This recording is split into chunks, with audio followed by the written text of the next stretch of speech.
People laugh, and she would always be like the highlight of the day, no matter how down you was or how low you was. She would always make you laugh.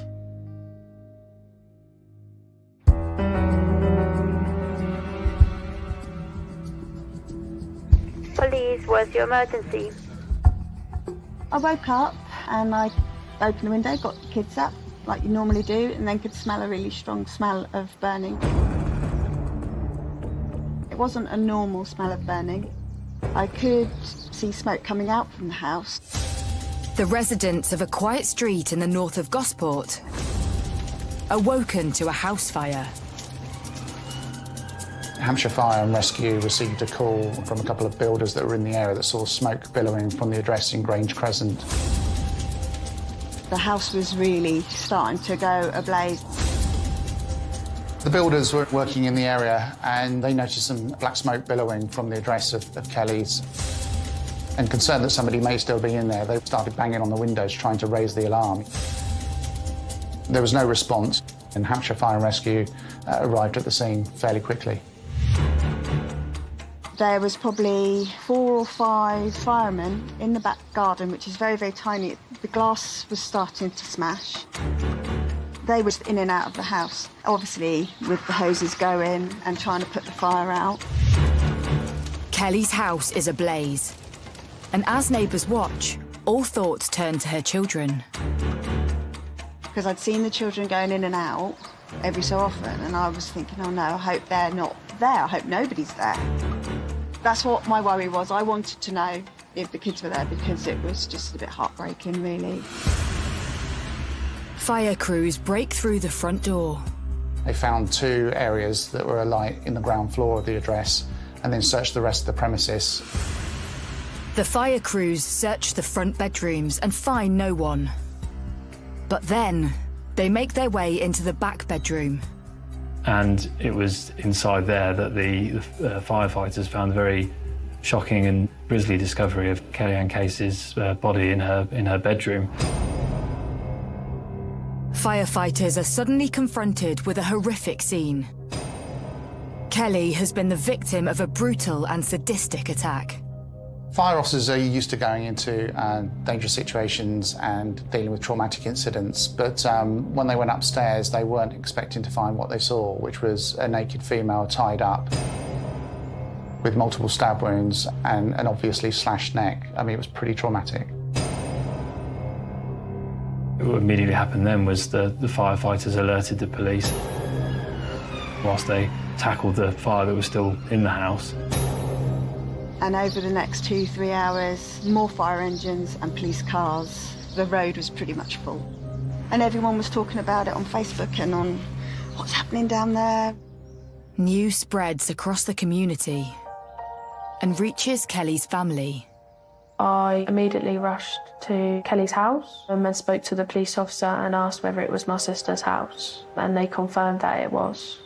2 CID officers come up to me and my mum. They both turned around and said that there is a body and it is deceased. I kind of screamed and shouted and cried.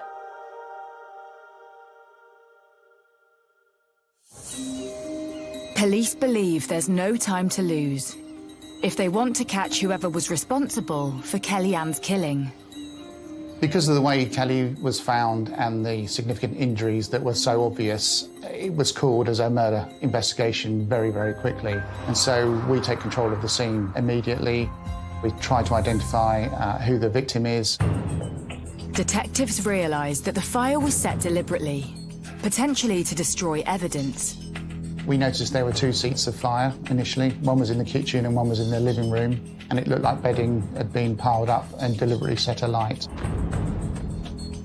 Upstairs in the back bedroom, Kelly was lying on the bed, naked. The bed was completely stripped. She had some cable ties wrapped around her wrists, and she had some obvious stab wound injuries to her neck. Her face looked like it had taken some kind of physical assault as well, and there was blood on the walls and on the floors. Police believe that the motive for the murder could have been sexual in nature. I think when you find a female naked in bed like that, tied up with cable ties, the assumption one has to make is that this is possibly a sexual assault. The pathology is then carried out. Can we then confirm that? The situation of Kelly's body and the manner in which she was attacked leads investigators to consider a terrifying possibility. There's certainly a number of lines of inquiry and hypothesis that a senior investigating officer would form at the beginning of any homicide investigation, and one of those would be that this is a stranger attack. This is somebody who is not known to Kelly.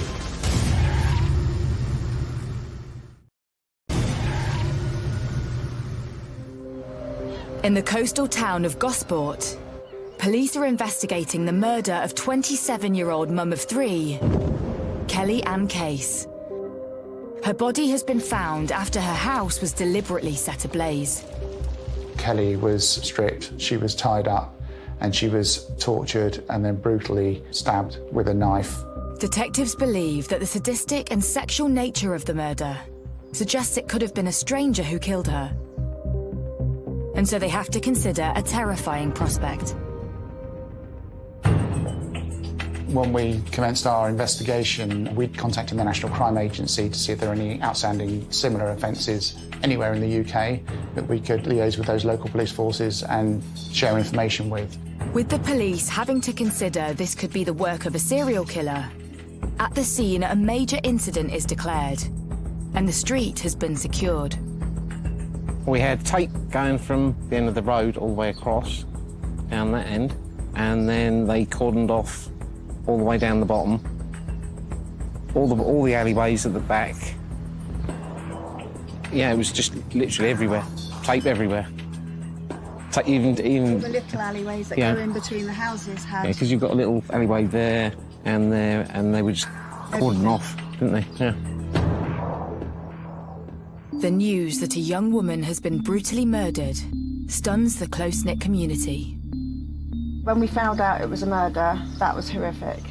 That sends alarm bells, you know, because you don't know who it is. Covering Gosport, there's lots of low-level crime that goes on. There are lots of break-ins to houses and sheds and outbuildings. But deaths and murders are very few and far between and send shockwaves through the community when they happen. It's just really sad that I wouldn't have expected something like that to happen in this area. And especially for a young woman who's kind of around our age, it definitely makes me feel quite uncomfortable. And you just really feel for those children, 3 children that have now got to grow up without a mother. Whenever any murder happens, it has a huge impact on the community, particularly if the suspect is outstanding. So people are worried, who is it? Why have they done it? And will they strike again?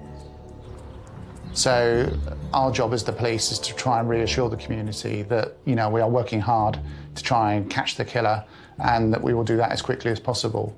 Suspecting that this could be a stranger attack, officers start house-to-house inquiries, and a neighbour steps forward. During our inquiries, we came across a witness who did identify a male that he saw at about 5 to 7 on the morning of the 30th of July, who was just in the area of Grange Crescent. A neighbour had reported seeing a sort of a scruffy, unshaven person near Kelly Ann Case's home. Described as looking a bit odd, surveying the premises, wearing a cap. And he said he's sort of driven up and down that road about that time for the last 10 years and never noticed anyone before. So this person definitely stood out for him and seemed suspicious. Who was this man? And did he have anything to do with Kelly's death? But before detectives progress further, a check on Kelly's property uncovers a worrying development,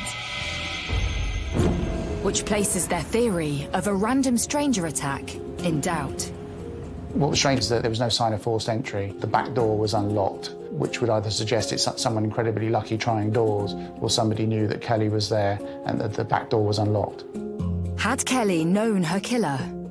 Or was it just pure chance that her door was unlocked so early on a weekday morning?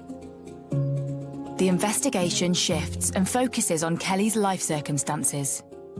In any homicide investigation, we would carry out a victimology, which is looking at the detail of the life of the victim, which includes, you know, previous partners, potentially people having an affair, issues at work that we might uncover. So it's quite common for us to go through the victim's history with a fine-tooth comb.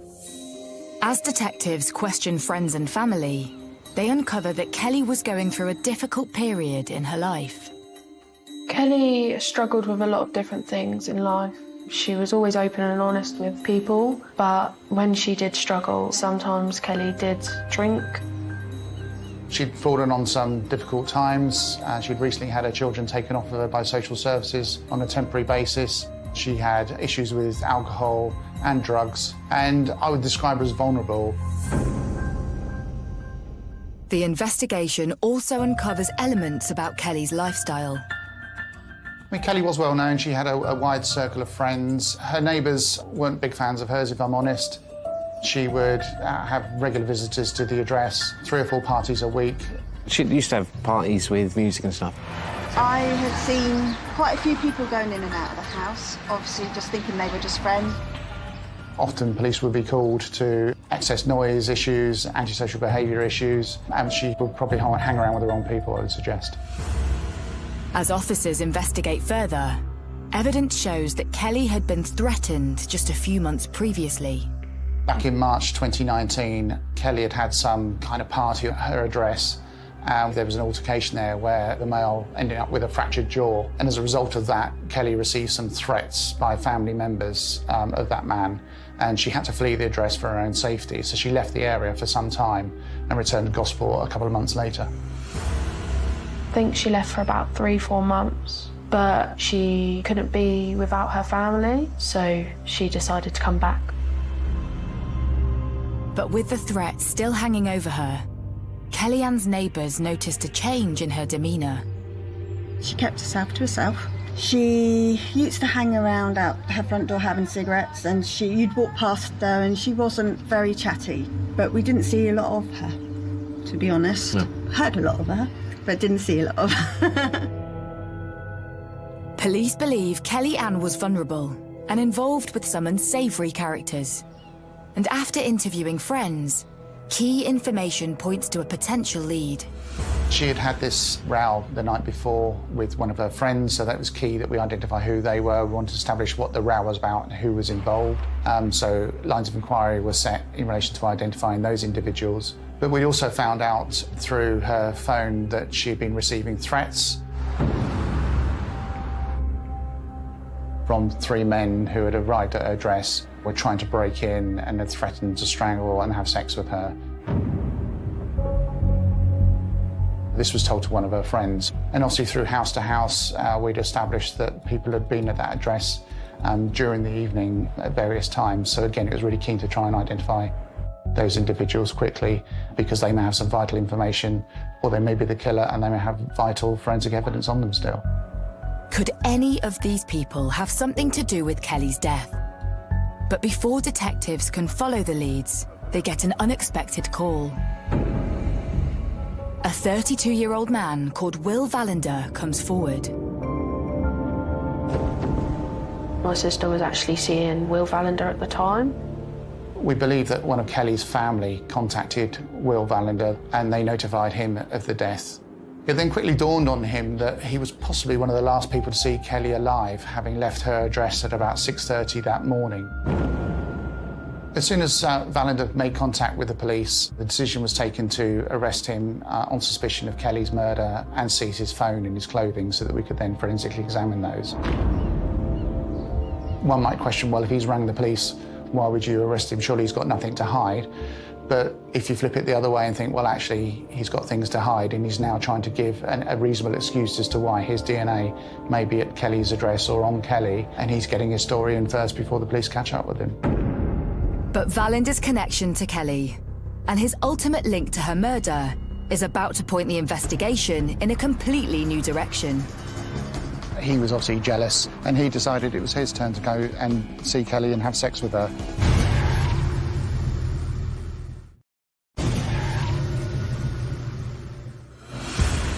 In Gosport, police are investigating the murder of mum of 3, Kellyanne Case, who was found stripped, bound and stabbed after her house was set on fire. The day before she died, Kellyanne told her friends that 3 men had turned up at her house, threatening to break in and rape her. Police also have a report of a suspicious man loitering outside her house in the early hours of the morning. But all attention has fallen on Will Valander, who has been arrested on suspicion of Kellyanne's murder. When I found out Kellyanne was murdered, I felt like half of me was gone. Some CID officers come to my mum's house and told my mum everything that happened and that it was murder. And then my mum sat and read a piece of paper to me and my siblings of what actually happened. We got told by CID that they had somebody that they thought murdered my sister. We didn't actually know who it was at the beginning. Police have arrested Kellyanne's friend, Will Valander, who came forward saying he'd spent the night with her before she died. When Will Valander was in custody, he was interviewed by detectives, and actually he gave a very detailed account of what his movements were the night before Kelly's death. And he explained that he'd been drinking most of the day. I think around midnight time he'd received a phone call from Kelly. She was quite upset. She said she'd had some people round earlier in the evening. She'd fallen out with one of them, and could he come round? He was out in Gosport and he was with his friend Brendan Rowan Davies. So Brendan was a friend of Will Valander. They would meet every now and then, and on that night Kelly called. Will had been out all day drinking with Brendan, and Brendan decided to tag along. So they stopped off, bought some vodka, and then went off to Kelly's, where they consumed the vodka and also had some cocaine. After drinking and taking cocaine, Valander says he and Kellyanne went to bed, leaving his friend downstairs. What Will Valander then said was that him and Brendan Rowan Davies then left the home of Kelly at around about 6:30 in the morning. Both Will Valander and Brendan Rowan Davies left her home alone. They caught a taxi back to Valander's house, and then Rowan Davies said he was going to go back to his home as well. With Valander claiming that Kellyanne was alive when he and Brendan left, police need to build up a full picture of what really happened that night. Key to this is interviewing his friend. Officers were tasked to go and locate Brendan Rowan Davies, again, somebody who would have been the last person to have seen Kelly before she was found murdered. They went to his home address and there was no response. With no sign of Brendan, Valander tells the police that he'd spoken to his friend earlier that day. Valander had contacted Brendan Rowan Davies to tell him to contact the police as well. And the fact that Brendan Rowan Davies didn't makes that extremely suspicious in my view.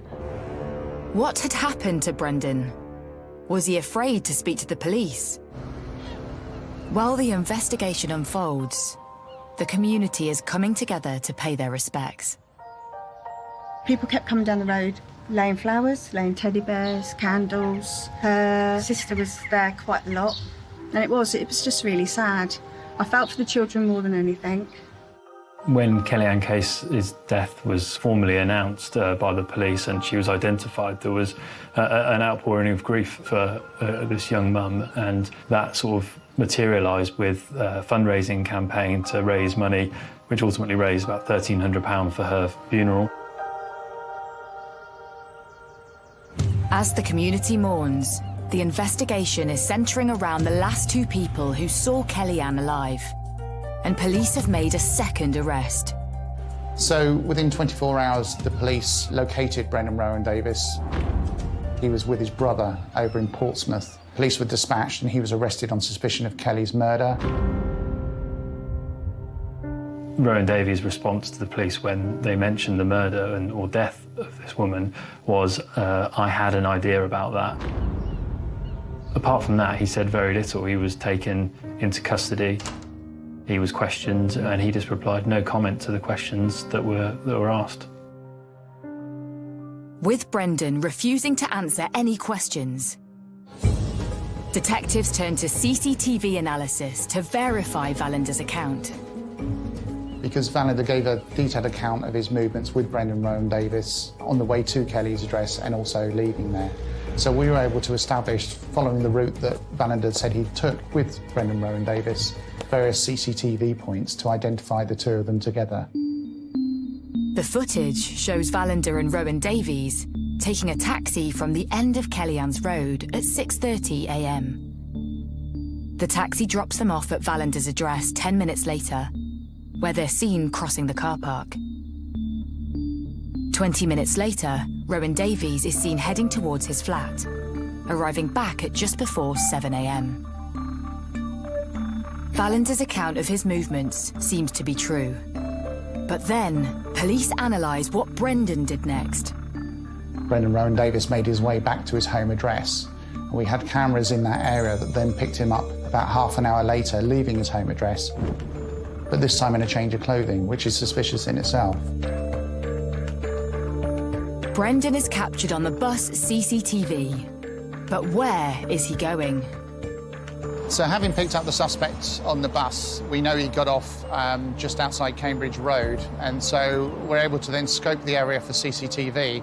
Unfortunately, we came across CCTV in the kebab shop just behind me on the corner of Cambridge Road and Brockenhurst Road.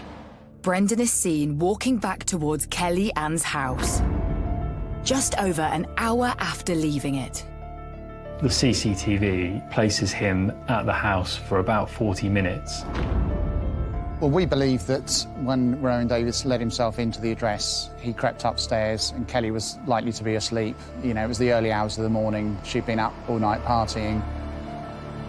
And he let himself in, and I think at that point he then held a knife point and then tied her up and brutally beat her. And then some 40 minutes later, he's then picked up again on CCTV, heading back towards his home address. But he doesn't head straight home. Instead, he walks to his mother's house, a short distance from where Kellyanne lives.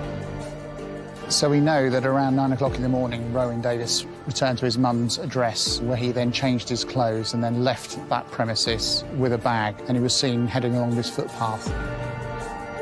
2 hours later, a witness came forward who found some burning remains of clothes, which we then recovered. Further CCTV evidence shows Brendan retracing his steps home. We then find him at his home address on CCTV going to the bin shed area.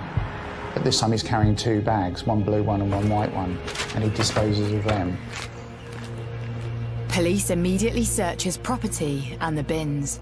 What they find is a pair of knickers, which they believe to be Kelly's, and also some training shoes that have some blood on them. Police also find items which match those found on the victim. Kelly was bound up on the bed and she was tied up with some cable ties around her wrists. We found some further cable ties at the address that matched the same description of those found around Kelly's wrists. Having uncovered both the means and the opportunity to commit the murder, the investigation turns to a potential motive and who this prime suspect is. The connection between Rowan Davies and Kellyanne Case was mainly through Will Vallender. Rowan Davies appeared to be this sort of hanger-on, this kind of tagged-along friend. You know, the two knew each other, or knew of each other, but I don't think they were ever close friends particularly. He was a big man. He was 6'3", quite a strong man. We understand he had a low IQ, about 50 or 60, and he also had learning disabilities, including dyslexia. He was known to the police. He had about 6 previous convictions, but the most alarming one was a previous conviction for burglary of a house he broke into where the female was still on the premises. So a really concerning MO, I would suggest. Detectives believe they have their killer, and when forensics return, it confirms their suspicions.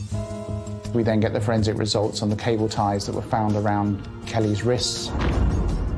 And they have Kelly's DNA on them, obviously, but they also have Rowan Davis's DNA on them. So we went to the Crown Prosecution Service with all the evidence that we'd amassed against Rowan Davis, and they agreed to charge him with the murder of Kellyanne Case. Will Vallender is released without charge, and a trial date is set for Rowan Davies. But when he gets his day in front of the jury, his account of what happened suddenly puts the case in question. He said he was grabbed by a masked man who was armed with a knife, who threatened to kill him if he told anyone what he'd seen.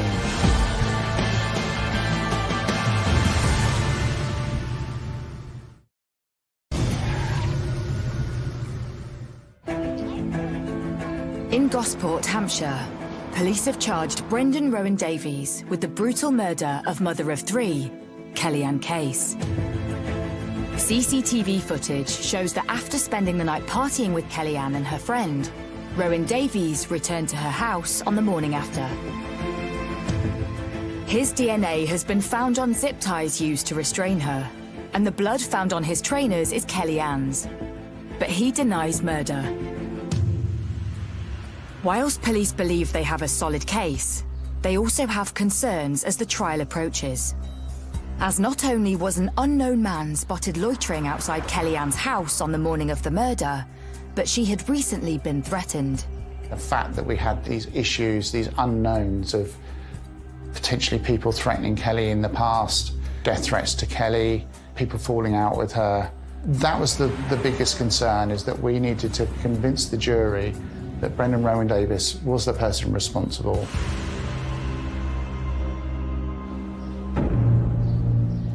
The trial gets underway at Winchester Crown Court. The atmosphere in court for the trial at the beginning was tense. Obviously, there were family members and friends of Kellyanne Case who were anxious to see justice be done. I was at the trial the whole 4 weeks in Winchester. I was there with many family members, including my mum, who never ever missed a day. It was very tiring, but it was all worth it. It helped me to try and grieve for her, because I didn't want to grieve for her. I didn't want to believe it. And still to this day, I still feel sometimes that she's going to walk through my door, and she's not. The pressure is on for Hampshire Constabulary, especially as Rowan Davies, who had remained silent during the investigation, has made some concerning claims to his defence. Prior to the trial, the defence issue us with what's called a defence case statement. And what Brendan Rowan Davies was saying was that he did go to the address on that night with Will Vallender. He did leave with Will, but when he got home at 7 o'clock in the morning, he realised that he'd left his tobacco at the address. And so he went back to Kelly's to retrieve his tobacco. He said he found the back door left open, so when he went into the address, he went upstairs. He saw Kelly on the bed, naked, but she was unconscious. And then he was grabbed by a masked man who was armed with a knife, who threatened to kill him if he told anyone what he'd seen. He said he was so terrified he left the address and didn't tell anyone. Could Rowan Davies be telling the truth? Was there an unknown masked assailant involved? But on examination, police believe there are major holes in his story. He was cross-examined by the QC for the prosecution, and things just didn't stack up with his defence. The fact that he'd gone into the address and then suddenly this unknown masked attacker had grabbed him but not harmed him at all, so there was no injury to him, that didn't stack up. He then tried to explain why his DNA was going to be on Kelly and why Kelly's DNA was going to be on him by the fact that he was then pushed onto Kelly. The cable ties that Kelly had around her arms were the same ones found at his home address. He couldn't give an explanation for that.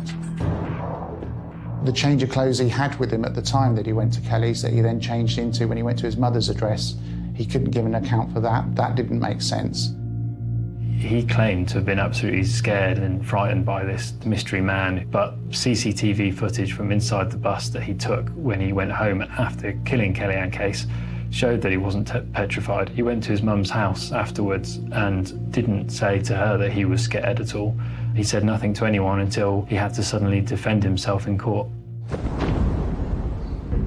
By Rowan Davies' account, he left Kellyanne alive but unconscious with the masked assailant at 8:30 a.m. But just 3 minutes later, builders noticed smoke coming from Kelly's house. The timings of Rowan Davies's account don't stack up. In court, there was a lot of disbelief as to what Rowan Davies was actually saying. Under cross-examination, Rowan Davies is asked how the masked assailant could have tortured Kellyanne, killed her and set fire to the house in the 3 minutes after he left. His whole case was that within about a 3-minute window, this mystery man had murdered Kellyanne Case, and that Rowan Davies had walked off terrified, too scared to tell anyone about it. Rowan Davies' whole case seemed to be ludicrously implausible, just didn't seem to have been able to happen at all.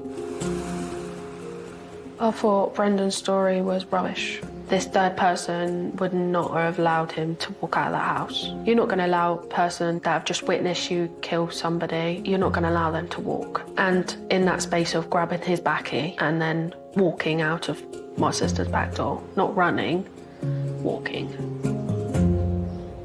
Whilst Rowan Davies' account is under scrutiny, the prosecution know they need to establish a motive for murder. Brendan Rowan Davies clearly had some sort of sexual interest in her. It emerged at the trial that he'd said to her that he'd always fancied her. But she just laughed that off and didn't take it seriously. Kelly would never have a relationship with him, and Brendan didn't like that. An analysis of Rowan Davies' phone also shows that he had followed the couple when they went to bed. What Will Valander and Kelly didn't know was that Brendan then, knowing that they were having sex in the room next door, got his phone out and started secretly videoing them having sex on his phone. They said he used his arm put round the door kind of thing whilst he was filming that. He later deleted it, but this was a man who'd just been rebuffed by her with a laugh. Will Valander describes that he had left the house with Rowan Davies at 6:30 in the morning. Will asked Brendan to make sure that the back door was locked, and Will would make sure that the front door was locked and post the keys back through. But we now know that Brendan didn't lock the back door, so he could gain entry when he come back. CCTV then shows how Rowan Davies had made his way home, changed clothes, and returned to Kellyanne's house. The prosecution say he's armed with a knife and zip ties. He enters the house through the door he purposefully left unlocked. It was quite clear that Rowan Davies had gone back there with a sinister intent. When Rowan Davies let himself into the address, he crept upstairs and Kelly was likely to be asleep. And I think at that point, he then held her at knife point and then tied her up and brutally beat her. He was obviously jealous that Will Valander had sex with Kelly that night, and he decided it was his turn to go have sex with her. And she probably put up a fight, fought him off, and that's when he stabbed her.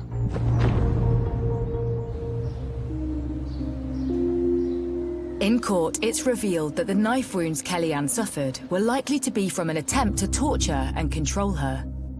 When the pathologist gave evidence at the murder trial, he told how Kellyanne Case had suffered some horrific injuries, and he had to show sort of CGI reconstructions of these and stab wounds and slash wounds to her neck. She did also have broken ribs, broken bones in her body. From what it emerged at trial, may have been a panicking Rowan Davies who tried to sort of revive her. We did get told in trial that she would have felt it and it would have been very painful. She had multiple stab wounds from her chest to near her hips, just basically prodding her with a knife. And he cut her throat 7 to 10 times. It has played on my mind a lot, but she would have bled out really fast and she wouldn't have felt it after a couple of minutes because her whole body would have just gone numb. The prosecution say that Rowan Davies then stripped the bed and used the bedding to set the house on fire. He then walked to his mother's house, where he changed into clothes he brought with him, and later goes to a nearby alley to burn the ones he had worn to kill Kellyanne. But he does keep one item, a pair of women's underwear. And one might think this is possibly a trophy that Rowan Davies has kept as a result of this horrific crime. He had taken them believing that they were Kelly's when in fact they belonged to a friend. Rowan Davies is cross-examined for 4 days, and his account of Kellyanne on the night before she died is one of concern. He was talking about things like how he was consoling Kellyanne Case because she wanted to, according to Rowan Davies, sort of kill herself that night because her children had been taken away from her. It's then disclosed to the jury that Rowan Davies had been convicted of burglary 2 years previously. He'd actually gone into a Gosport mum's house, kind of barged his way into the door, and the mum and children had to barricade themselves in a bedroom upstairs. But when the mum and her children came out, they found a butter knife that was on the stairs. When he was arrested for it, he was telling the police that he had heard someone was burgling the house, and that's why he'd acted and gone in, painting himself as a good Samaritan. And it was so shockingly similar to his defence case in the murder trial that it wasn't him, it was somebody else. I think that was a really chilling moment in the trial. But the defence have one final seed of doubt to cast. The account of the 3 men whom Kelly had said were threatening to break in, rape and strangle her just a day before she died. There is this fly in the ointment, was these 3 unknown people that had allegedly threatened Kelly 24 hours before that, threatened to break into her house and sexually assault her, and we never identified those individuals. I would suggest they probably didn't exist and were part of Kelly's paranoia at that time. As laughable as his defence case statement was, what was concerning for me is that there is a fly in the ointment there, for want of a better word. And all the defence need is to cast reasonable doubt around the account that the police say had happened, and then Brendan Rowan Davies walks. After 3 weeks of hearing the evidence, the jury retires to consider the case. The courtroom is an emotionally charged area at the best of times, and when you know the jury are coming back with a verdict, everyone is on tenterhooks, waiting for that verdict, and you hope as a police officer it's going to go your way, and you hope for the family it's going to go their way as well. The jury returns to the courtroom after 4 hours of deliberating. After 16 days at trial, the jury came back unanimously with a guilty verdict of murder. And Rowan Davies was sentenced to 30 years imprisonment. I was intently looking at Rowan Davies, and I saw him just sort of shaking his head as the foreman read out the guilty verdict.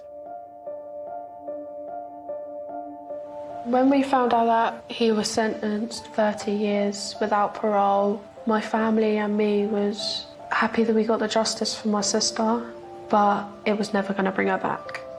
I personally think that he is vile, he's disgusting, and I hope to God I'll never see him again. I think he's a very, very sick individual that should never ever be released. I believe if you take a life like that and you murder someone so horribly, I think you take a life, you should serve life. Yeah, life should be life, Life not should be life. not 10 years, 20 years, 30 years, whatever it is, or you can get out of good behaviour and stuff like that. Life should be life. It doesn't seem like justice. She was young, she was only 27, and she would have had years and years of her children, so it doesn't seem just in what she's lost and what her children have lost in years and what he's getting for that, because he'll come out and he would be a middle-aged, late-aged man, and he can still do things with his life, and that's something that she'll never get the opportunity to do. After 2 years, Kellyanne's family are slowly coming to terms with their loss. Us as a family have lost a big part, especially my mum and her children. They've lost their mum, and my mum has lost her daughter. Kelly was always the happiest and the kindest and the caring out of all of us.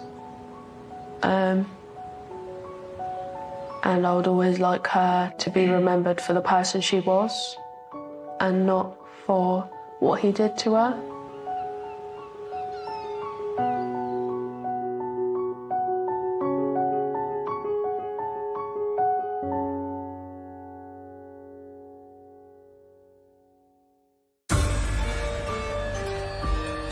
crime, Killer in My Village continues with the story of a 29-year-old who met a brutal demise at the hands of her ex-husband. True crime every weeknight at 11 on Sky Mix.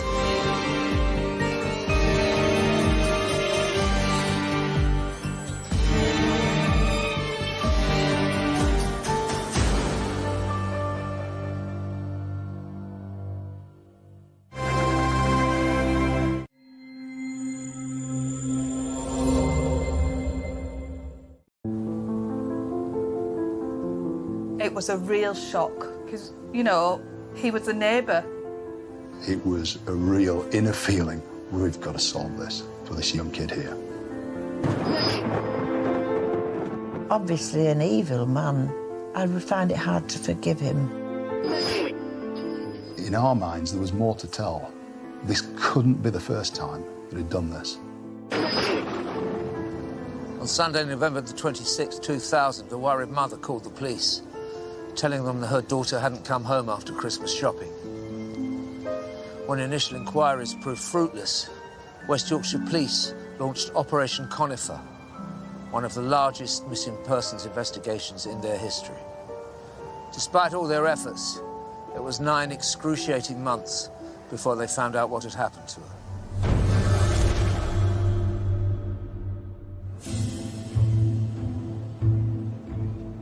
Bramley in West Yorkshire is a suburb of the city of Leeds. Once a picturesque village with a rich industrial past, it was redeveloped into the Bramley of today, but it has retained its strong sense of community. People do gather, look after one another, so to speak, like to see one another and have a chat. Everybody knows everybody. They are pretty friendly. You know, Personally, I don't know any nasty person that lives in Bramley as a community. At 7 p.m. on Sunday, the 26th of November 2000, West Yorkshire Police received a phone call from a Sharon Hawkshead, reporting her 16-year-old daughter, Leanne Tiernan, missing.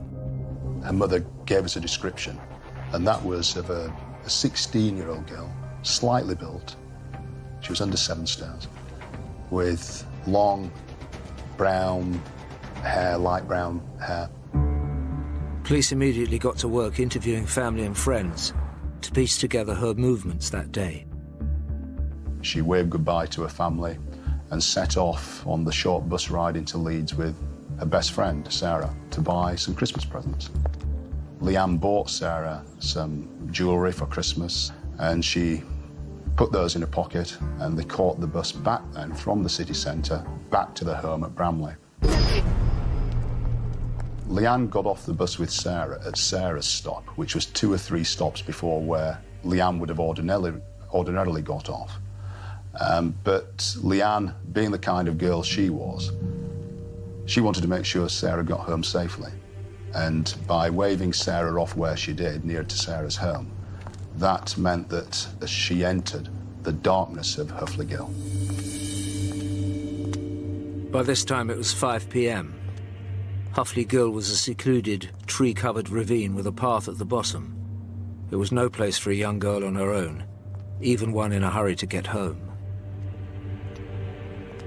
It would have taken Leanne probably about 20 minutes to walk from that point to get home. Just over half a mile, between half a mile and 3/4 of a mile. At 5:30, Sarah rang Leanne's home, but Leanne wasn't there. Mum Sharon was concerned, but when she found out what route her daughter had taken, concern soon turned to alarm. She realised that she'd walked through Huffley Gill, which is pitch black at that time of day, even though it was only 5 o'clock. Leanne's mum started ringing Leanne's phone frantically. It rang for about 20 times and just rang off. She rang it again. It rang for 4 times and then was seemingly cut off. Panic started to set in from that point on. And after a quick search round the Gill by family and Sarah and friends, the alarm was raised and Leanne was reported missing. It was now 7 p.m. and Leanne had only been missing a few hours, but police knew time was of the essence. The case was assigned to Chris Gregg, who was a detective superintendent at that time. From the outset, when Leanne was reported missing, you hope that there's just going to be an innocent explanation, that she'll return, she's gone off to her friends, or there's a secret boyfriend that Mum and Dad don't know about. Police started searching immediately, and it soon became clear just how massive the task facing them was. That area is quite a dense urban area, a lot of areas to search. There's an area with lots of housing, commercial premises, there's a river, there's a canal, there are drainage shafts, there are a whole range of search areas that had to be considered. The next morning, with Leanne now missing for 12 hours, Operation Conifer was launched. The hunt for Leanne was on. And it was important that we literally, to use the cliche, left no stone unturned.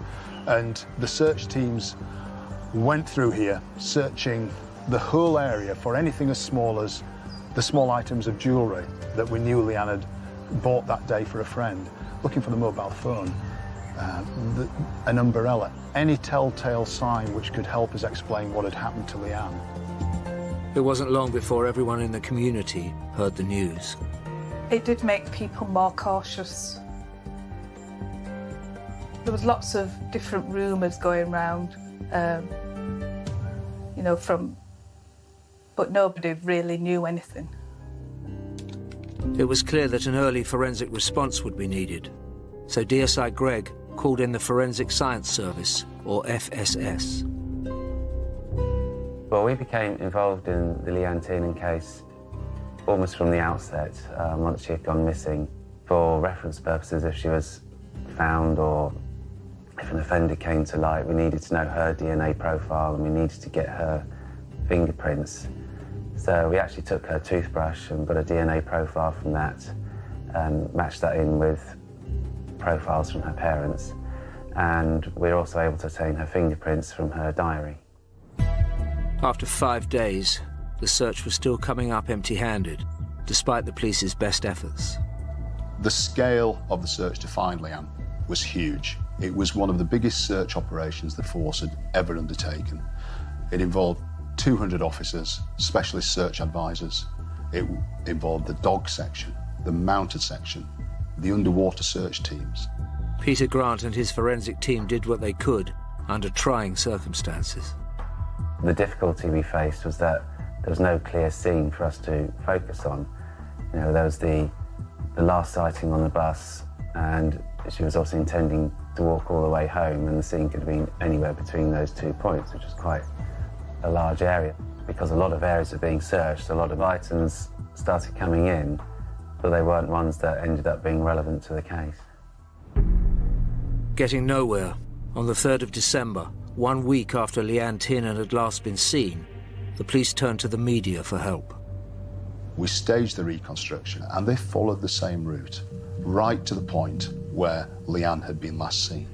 Now, what struck me when we were doing the reconstruction, which was how black Huffley Gill was, I was just staggered at the vulnerable position she was putting herself in when she entered that gill. Once aired, the response was immediate.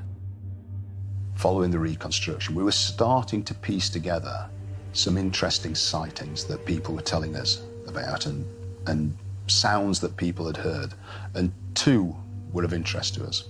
One was a lady who said that in the weeks leading up to Leanne's disappearance, she'd seen a man, a rough-looking guy, with a dog, hanging around the entrance to Huffley Gill. And she was a little bit uneasy about this guy because he was trying to engage the children into conversation, the school children. Straight away, the police got the witness to describe the man she'd seen, to produce an image.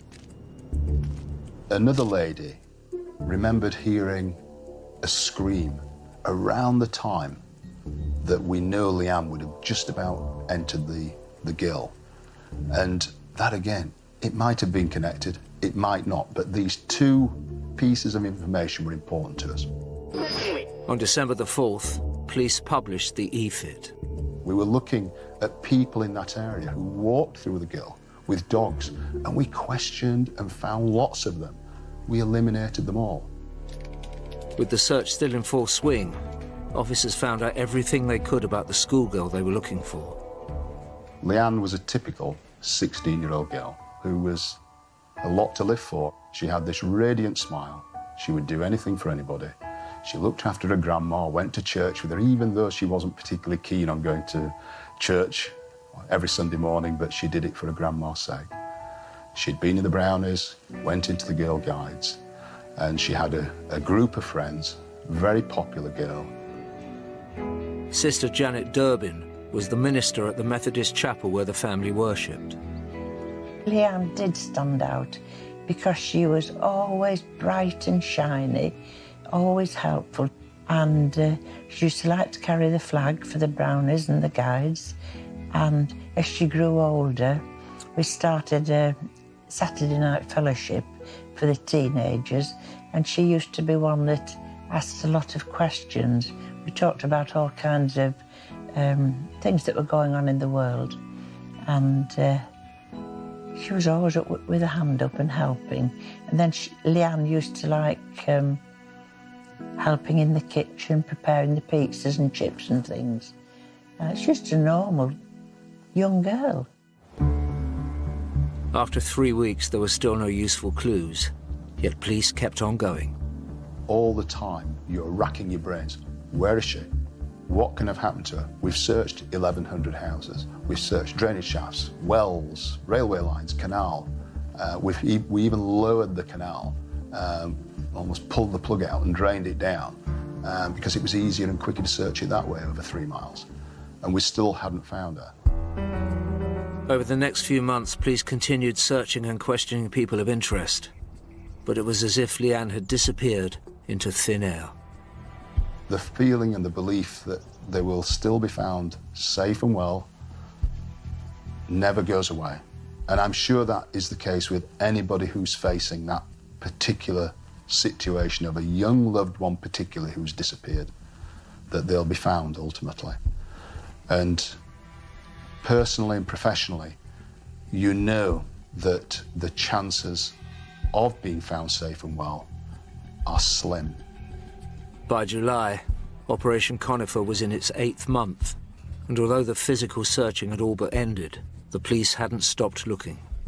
The network across the UK was fairly extensive that Leanne was missing, and we were getting calls periodically that a body had been found, and we were checking out. We got Leanne's DNA, so we could quickly eliminate anyone who had been found during that intervening period while she was missing.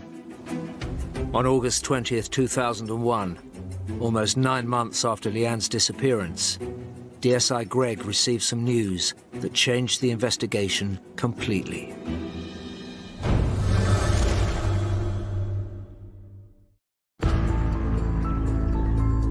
Almost 9 months had gone by without a single clue as to where missing 16-year-old schoolgirl Leanne Tiernan from Brownlee in Yorkshire had gone.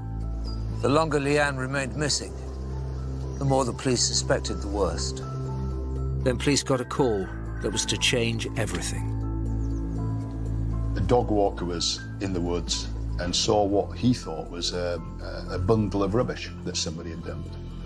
And he went over to the bundle and realised that it wasn't rubbish. There was something which he thought was a dead animal in the bags. And he gingerly opened the duvet cupboard and saw that there was some plastic sacks tied with twine at the top. And he broke into one of the bags and realised this wasn't a dead animal, it was a dead person. Over the months, police had found dozens of bodies around the country that hadn't been Leanne. But this one immediately felt different. It wasn't far from where Leanne had been last seen, only 16 miles. The body had been left in a shallow grave, and this just had all the hallmarks of somebody trying to dispose of a body quickly. Immediately, the scene was meticulously searched. So when our forensic team started uncovering this, it was found that the girl's body had been encased in 10 plastic bags and had been encased top and tail. So the first bag had been used to put the girl's body in, tied at the top with twine, and then a bag put the opposite direction, tied with twine. And the final bag had been secured around the girl's neck with an 18-inch leather dog collar with a buckle. That parcel had then been put into the duvet cover, and the duvet cover had been used to carry that parcel into the woods. Capturing evidence from this point onwards was going to be crucial for what seemed as though a major crime had been committed. The decision was made to then retrieve that package intact and take it back to the pathology where it could be thoroughly examined and forensic samples taken, hopefully. Having examined the crime scene, a profile of the perpetrator began to emerge. I think the state of the body, particularly the use of ties and the later wrapping and marks of injury, did suggest that the perpetrator had approached this in a coldly efficient, ruthless kind of way. The packaged body of the unknown girl was taken to the nearest mortuary at Harrogate. DSI Gregg followed soon after. Living and breathing a case like this for months, I knew this girl. I knew everything about this girl.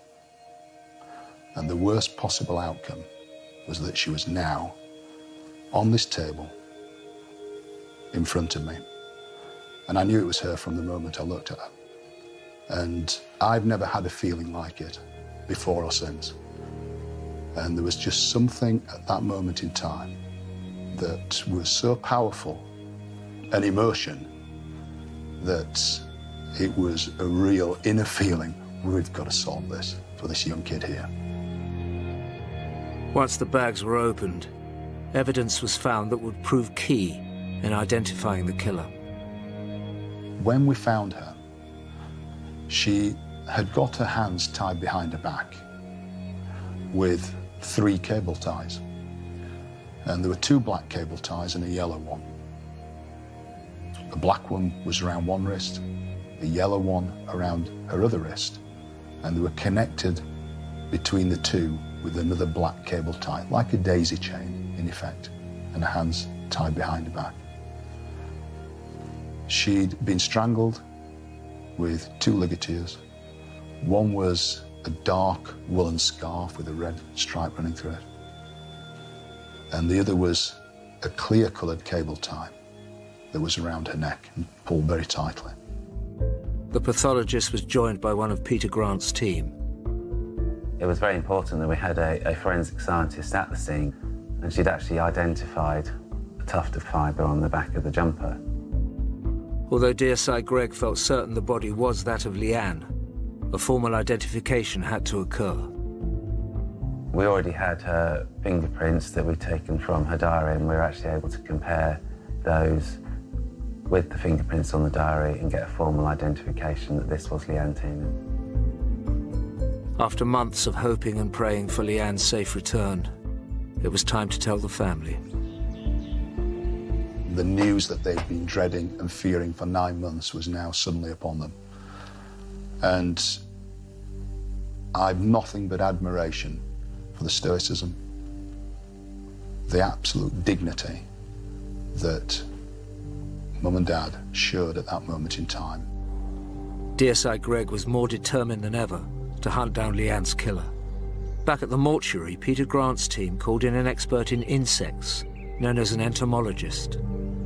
Within the forensic world, we use entomologists to assist with time of death. When someone dies and they're left outside, there is a clearly defined pattern of insects being attracted to the body, and they'll lay their eggs on the body. And the state at which those insects are present can give an indication of how long the body has been dead. The entomologist quickly made a pivotal discovery. He was identifying insects that wouldn't normally turn up until a few weeks after a body has started decomposing. They tend to turn up. You know, certain insects come first, then others, then others. He was getting some of the later insects. You know, maybe this body had been frozen, in that when you have a frozen piece of food and you defrost it, it tends to go off quicker. And there's a similar process happening here.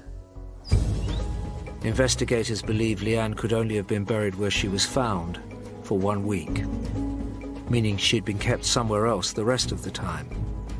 The big question was, where? This was as sinister as it gets. A young girl clearly been kidnapped. Where, we still believed was in that Hufley Gill area.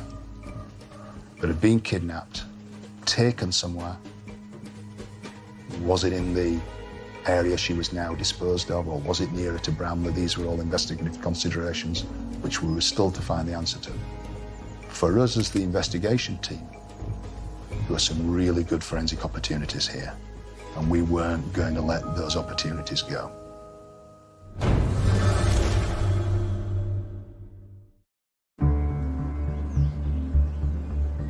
Leanne had been missing for more than 6 months, but the police never gave up trying to find her. And then when her body was discovered after 9 months, the missing persons case turned into the hunt for her depraved killer, who police and the Forensic Science Service team were determined to bring to justice.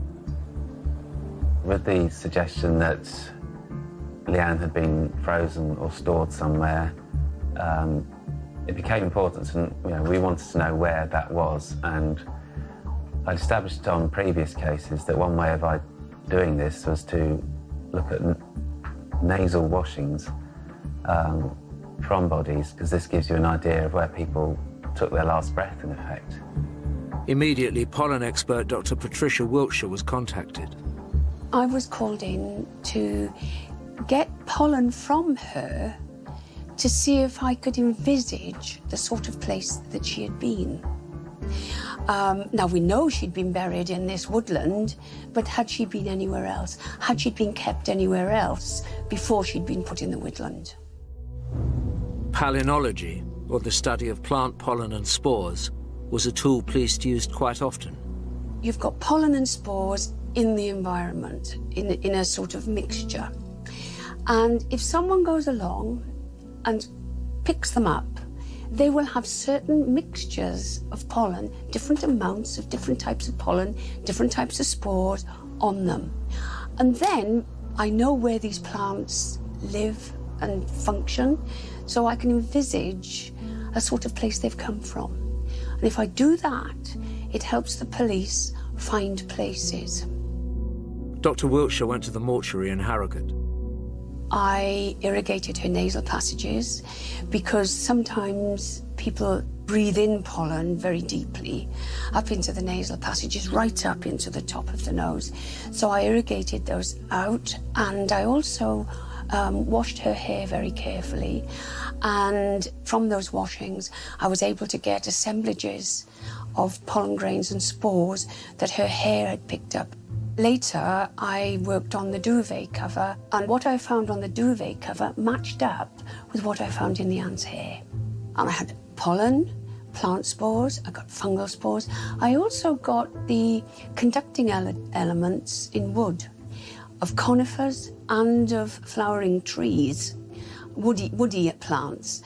And they were charred. There was a lot of microscopic charred material. And I assumed, therefore, that she'd been in contact with something that had been burnt. It seemed like a bonfire because there was hardwood and softwood. Armed with this information, Dr. Wiltshire began envisioning the sort of place Leanne had been to pick up these materials. I said to the police that I thought it was a very neglected and downtrodden garden, that it had a bonfire in it. And I was also able to say that there was a privet hedge. There was probably either a plum or a damson tree close by. And also the ground area was very, very neglected, with brambles and all sorts of plants that are weeds, really. With Dr. Wiltshire's incredible insight, police just needed to find a suspect with a garden that matched. Unfortunately, not all the forensics was going their way. Leanne's body with the decomposition, had completely obliterated the potential for DNA and fingerprints on the items that she was encased in. But there were other opportunities that we considered really, really significant. One of these was the duvet. Unfortunately, although we did find some body fluids on this duvet, we weren't able to get any sort of DNA result, which was a major disappointment, I think down partly to the condition of the body. Then we had to fall back on some other types of evidence from the duvet, and we noticed on there that there are a lot of animal hairs that look like dog hairs, all of a relatively similar colour and appearance, suggesting they'd all come from one dog. The lack of DNA was a major concern. We realised we had to fall back on some more traditional forensic methods and maybe build up a forensic picture that we could then use as an intelligence tool to identify an offender. Detective Superintendent Gregg and his team went back to basics, hoping that something would point them in the direction of Leanne's killer. The physical items which she was bound with, the cable ties, who'd manufactured them? Where were they being distributed or sold these? Who had possession of them and for what purpose? There was a yellow one, two black ones, and the one that had been used as a ligature, the neutral coloured ones. What's the provenance of these? We don't know until we start drilling down and finding out. While the police got on with discovering where the cable ties and dog collar came from, Peter Grant and his team continued putting together their forensic picture. We built up a jigsaw, if you like, of different pieces of forensic evidence. We had the twine, we had fibres, we had dog hair. The items themselves mean nothing. It's only when you start finding out the backstory to the items that suddenly they become relevant. The fibre that was found on Leanne's back, we found out that that was a carpet fibre. And we got experts in Bradford, which is in the textile heart of the north, to help us with this. And they gave us the type of carpet that had very likely come from. All of this forensic evidence needed a suspect to be of use. Then the dog hair on the duvet grabbed the team's attention. From the dog hair point of view, although we could tell it was dog hair, we did notice that some of these hairs had quite decent roots, that if it was a human hair, we'd think, well, we could DNA test that. The problem was no one had ever DNA tested dog hair in the UK. Then Peter Grant made an interesting discovery. I found out that at that time there was a university in America that had actually established a method to carry out DNA testing on dog hair, so that was our next port of call, with a view to potentially doing some sort of dog mass screen DNA. If it came off, it could be the break police needed. And that wasn't all. Information about the cable ties used to bound and strangle Leanne had been unearthed. We found out where they were all manufactured, and 3 of them seemingly took us nowhere. But one of them, we thought this could be interesting. It was the yellow cable tie, manufactured by a UK company, and millions made. And so you think, seemingly, this is going to take us nowhere. But what was interesting about this, as opposed to the others, was that 90% of these were used by the Royal Mail. Could this be somebody who's got connections with the Royal Mail? Maybe, maybe not. The twine used to tie up the plastic bags also had a story to tell. It was a unique twine that had been put together from a forensic perspective, was absolutely terrific. You know, because you knew that if you could find more of that twine, you were going to match it up. The team's momentum continued. The leather dog collar around her neck. We looked at this dog collar, manufactured in Nottingham. And it was a dog collar that many millions were sold worldwide. So we knew it was a long shot, and we worked out there were X number of pet shops in Leeds that sold these dog collars. We went to every pet shop. We asked them the question, we got nowhere. While DSI Gregg's team chased long shots, Peter Grant had gone to America with the dog hair to extract its DNA. After a couple of days working with them, we were actually able to identify they had a reasonable method and that this was worth a go, and we carried out the test on 2 of our dog hairs, and we did obtain a decent dog DNA profile. Now police could organise the UK's first mass dog screening in the hope of identifying Leanne's killer.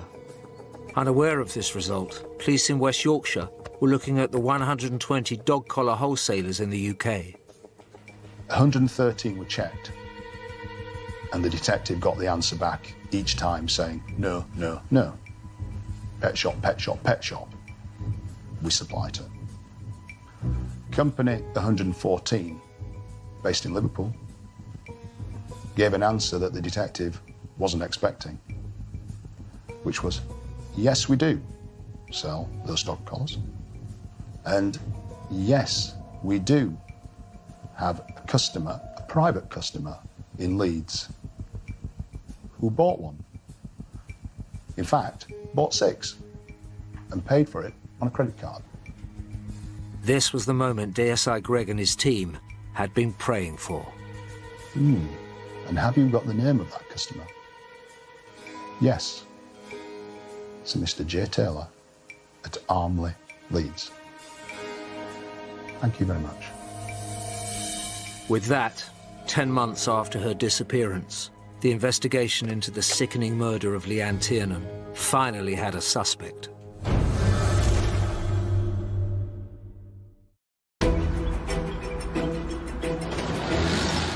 The investigation into what was now the brutal murder of 16-year-old schoolgirl Leanne Tiernan from Bramley in Yorkshire finally had the breakthrough police had been looking for. The dog collar found around Leanne's neck had led police to a John Taylor from Leeds. We found out he worked for a company called Parcel Force, which is part of the Royal Mail. He was living at home on his own in the adjoining township of Armley, which is adjacent to Bramley. He'd been divorced for 4 years, had some children, but they didn't live with him. He'd never been in trouble with the police. People knew him as John the Pet Man. He seemingly kept himself to himself, but we quickly found out that he had a bit of a nocturnal life as a poacher, liked to go out poaching. The connection between the dog collar and ready access to Royal Mail cable ties was too much to ignore.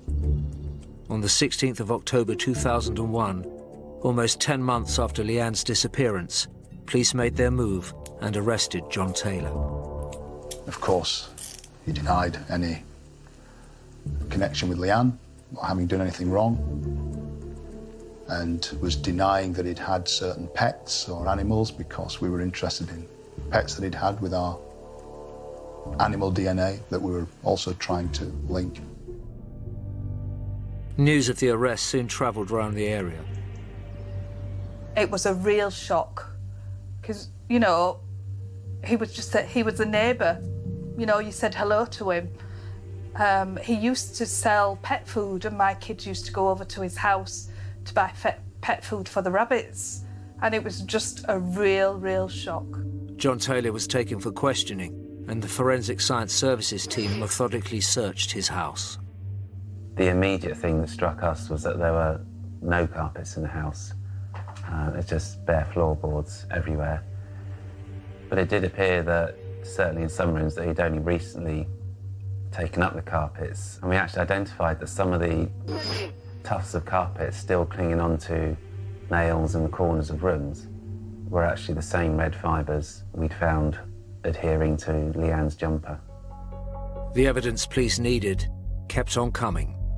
The black cable tie that had been used to bind Leanne's hands, we found some broken ones on the fence in the garden outside, exactly the same manufacture and code. We found 2 more dog collars in the house that was still there, that matched the same dog collar that had led us to John Taylor's door in the first place. Also during the search, there was some rabbit netting found. John Taylor was quite into trapping animals. And the makeup of the twine used to make this rabbit netting was exactly the same as the twine that had been used to tie the green bags. So all the critical items that to him were so insignificant suddenly were now coming back to haunt him. With all this damning evidence mounting up, the forensic team called in Dr. Wiltshire. I travelled up to Yorkshire, went into the garden, and it was amazing. The garden was so much like I'd envisaged. I just couldn't believe it. But there were two bonfires. There were the remains of two bonfires. But the elements that I found in Leanne's hair and on the duvet were on the left-hand side of the garden. Also, to approach that area, you had to go under a sort of archway, and there was a big, it was either a plum or a damson. There were no flowers on it, no fruits, but I knew it was a plum or a damson. And of course, I'd found that pollen. I'd found the plum and damson pollen. I'd found all these plants that were in the hedge and around, and all these weeds on the ground. I'd found the remnants of a bonfire in a hair, and I could say, it's on the left-hand side of the garden, not the right-hand side. And it just all came to life for me at that minute. Dr. Wiltshire's accuracy was astonishing. At the police station, Taylor continued to be interviewed. Faced with this overwhelming evidence, which we now had against him, he said he admitted he'd killed her, but tried to claim it was an accident. John Taylor then gave his version of events. He had gone to Huffley Gill that Sunday afternoon with his dog to take the dog for a walk when he saw a young girl walking down the path. He grabbed the girl, told her not to scream. He had a scarf which he tied around her eyes as a blindfold, took his coat off and put it on the girl and pulled the hood up. Incredibly, at approximately 5 p.m. on Sunday, the 26th of November, John Taylor then walked a terrified Leanne Tiernan the 22 minutes back to his house through an estate and even over a busy road. She was now in the clutches of this predator. Once at his house, he took her upstairs and tied her hands with cable ties. She kicked out at him, and he grabbed her, and he says she fell on the floor and banged her head, and there was blood all over the place. And that's how she died. It was a story that contradicted the evidence. Now, we had a problem explaining how Leanne hadn't died from a head injury. She'd died from strangulation. The cable tie that was used to kill her had been pulled to such an extent, so tight it was only 10 centimetres in diameter. He hadn't killed her by accident. He'd strangled her. John Taylor was doing his best to avoid a murder charge, but DSI Gregg wasn't about to let that happen. We put an identity parade together, and the lady who'd seen the man with the dog hanging around, talking to children, who she was uneasy about, picked him out. The identification was a persuasive argument for the police's case that this had been a well-planned crime. But there was one crucial bit of evidence missing. One of the more grim aspects of the scene was that a dog was buried in the garden. And this was a dog that had essentially been hit over the head with a shovel, it appeared. And unfortunately, the dog was in such, again, advanced state of decay that it wasn't suitable for us to DNA test, so we just decided not to pursue that line in the end. It was a blow that, despite all the effort, the dog DNA was unusable. Officers carried on questioning Taylor. He denied freezing Leanne's body, but we know it was frozen through the medical evidence. What his story was that after he'd killed her, he didn't know what to do with her body. So to start with, he took it into the back garden and put Leanne's body under a lot of pallets and tried to hide it that way until he could think what to do with that. Police knew for certain that Leanne had been frozen. They just didn't know why. Maybe he considered it wiser to actually keep the body inside his house than to put it in the landscape that was currently undergoing a very thorough search.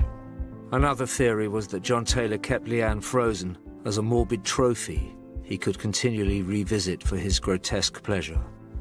Next, he claimed he took her to Lindley Wood just days after killing her.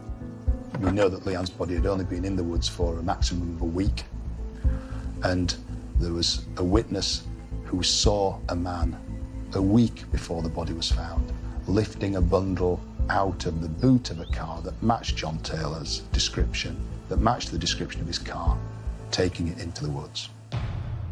John Taylor was charged, and then on the 8th of July 2002, over 18 months after 16-year-old Leanne Tiernan went missing, he stood trial at Leeds Crown Court for her kidnap and murder. Faced with the overwhelming evidence against him, he changed his plea. Taylor had been trying to minimise his part in Leanne's death, claiming it was an accident, an unfortunate accident. But right at the end, he knew he had to face the prosecution case. There was a great relief to the family not having to go through a whole trial, and he was convicted. He was described as a sadistic sexual predator by the judge, told he would never be released from prison. That changed, of course, with the new Sentencing Act. He was sentenced to 30 years. But that's the calibre of this individual. He's a killer, shows no remorse. Not once would he have had any compassion for this young girl in his clutches, only what he wanted to do with her. The local community welcomed the news. I think there was a sense of relief after it had all come to a head, that somebody had been prosecuted for this crime. But I don't think an area can ever go back to the same again, because you're always wary of other things that might happen. I would find it hard to forgive him, although we have to forgive him. Obviously an evil man. He'd planned to get somebody, and Leanne just happened to be there. And a cruel man. All the dead animals that he'd just battered to death. I can't understand him. After 12 months of frustration and dead ends, Leanne's killer had finally been brought to justice. The case that was built by the whole team was one that there was no wriggle room for John Taylor whatsoever. And I think that's just testament to the professional and thorough job that everyone on this case did. You don't often witness where killers of this propensity and cruelty are, here in front of you, being sentenced, and the words poured on them from the bench. But whilst it did bring to an end one part of the investigation into John Taylor, it wasn't the final chapter. Because in our minds, there was more to tell. This couldn't be the first time that he'd done this. As a result of Leanne's murder inquiry, police reopened at least 10 cold case investigations looking at Taylor, convinced this wasn't a one-off. And less than a year after his conviction, Taylor pleaded guilty to 2 separate rapes. The question is, what else was he guilty of? Uncover more dark secrets that go on behind closed doors. Killer in My Village is weeknights at 11 on Sky Mix.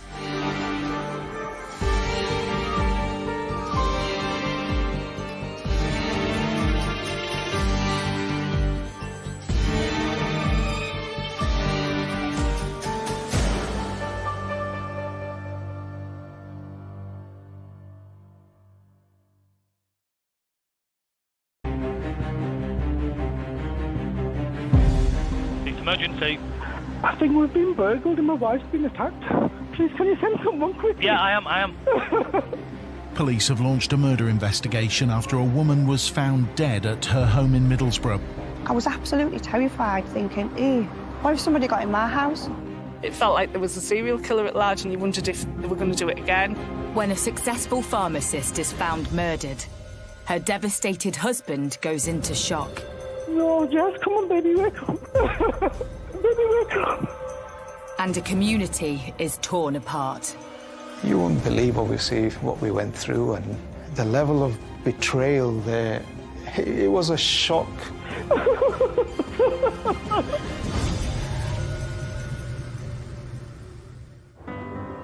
In the northeast of England lies one of Middlesbrough's most attractive areas, Linthorpe. It's quite an affluent area. Big houses, quite leafy, long driveways, nice cars on the drive, professional people live there. You know, it's a family area, it's very friendly. The best part about it is the neighbours, you know, we all get on and good community. It's very safe, yeah, very safe. In the heart of the community were a couple named Jessica and Mitesh, who owned a pharmacy in the village. We've got a chemist here actually on our doorstep. It's a husband and wife team, so they work together. The couple are really friendly people, helpful. Whatever you need, they're always there for you to help you out. You know, any advice that you need, they're always there.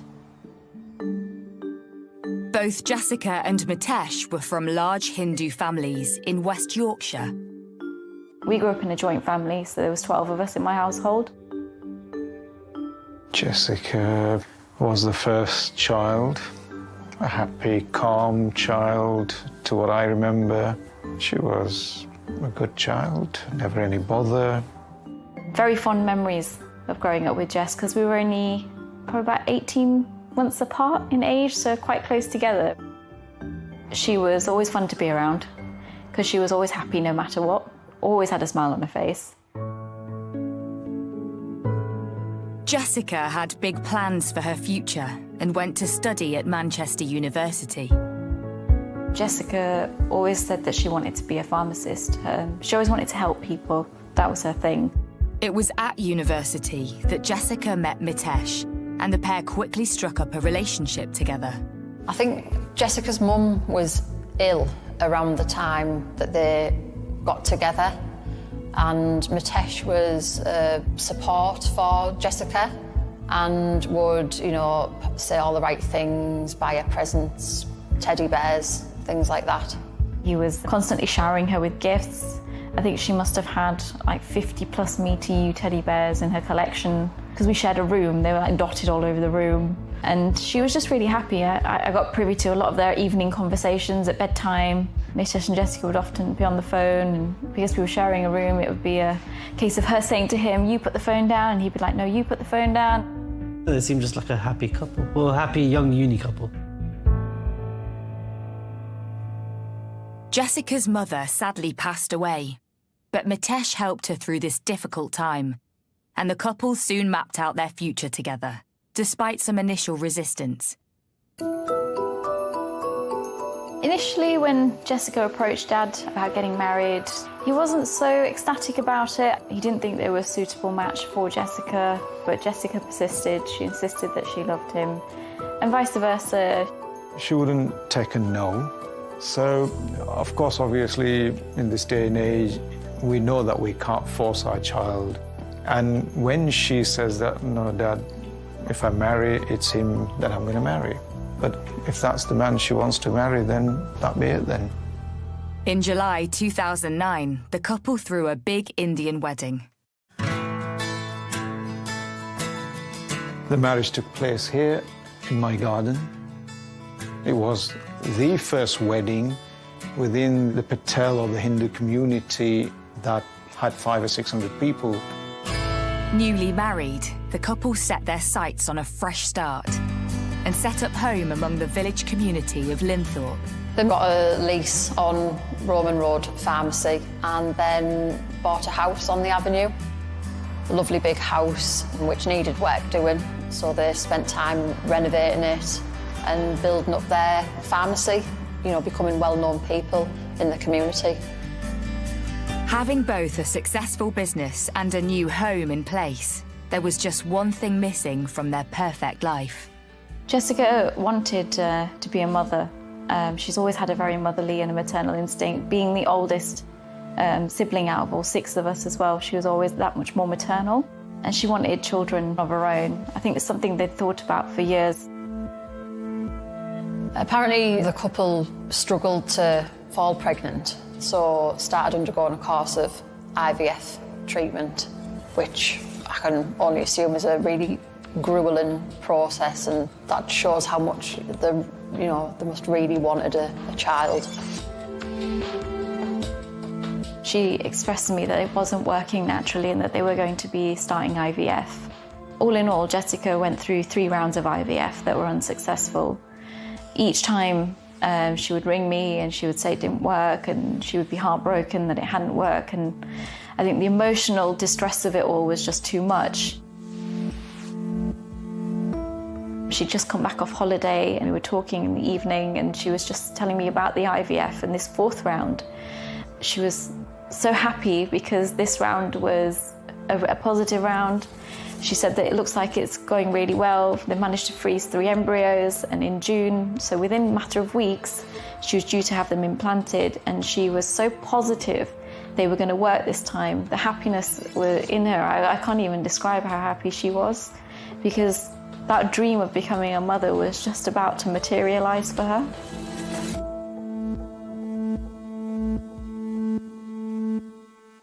But just weeks before Jessica's dream of motherhood could be realised, everything changed. It's emergency. I think we've been burgled and my wife's been attacked.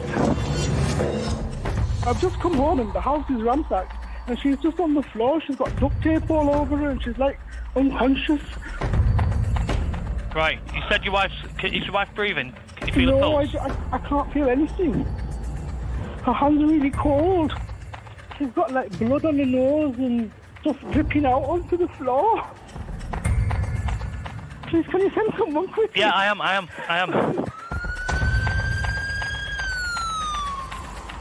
Yeah. Okay, listen. The police are outside. Can you let the police officers in? It's Jessica. I'll leave her with you, okay?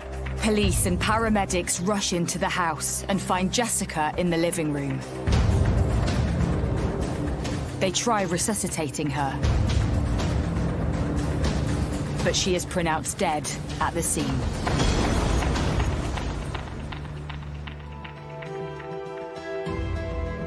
All we knew was that there'd been a murder. Her husband had came home from work and found her. Has somebody broken into their home? And is it a burglary gone wrong? It was just utter shock that, anything like this could have happened.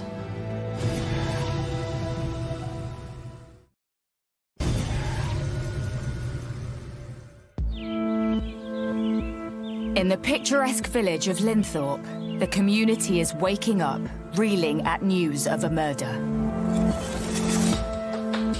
But the previous morning, May 14th, started out like any other day in the Patel household. Jessica and Mitesh had been in the pharmacy working. Jessica's dad popped into the pharmacy to speak to them both. I can see that smile on the day I walked in, which would have been just after 10 o'clock.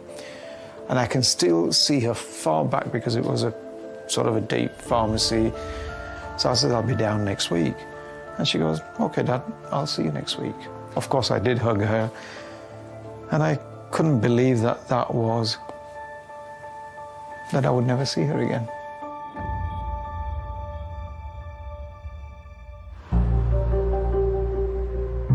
Mitesh worked the early shift, leaving the pharmacy to spend the afternoon at the gym. Jessica went home, Mitesh pops back to the pharmacy, goes to the local pizza shop to pick up a pizza for the pair of them, texts his wife to say he was getting the pizza, he'd be home shortly. He came from the chemist roughly around about 7:30. He ordered his pizza and then he left. We were quite busy at the time, so it must have been about 20 minutes, half an hour. He'd come back. I gave him his pizza. I shook his hand like normal, and he left with a pizza. Mitesh then goes home and makes the awful discovery. It's emergency. I think we've been burgled and my wife's been attacked. I've just come home and the house is ransacked and she's just on the floor. She's got duct tape all over her and she's like unconscious. Her hands are really cold. Please, can you send someone quickly? Yeah, I am. No, Jess, come on, baby, wake up. Baby, wake up.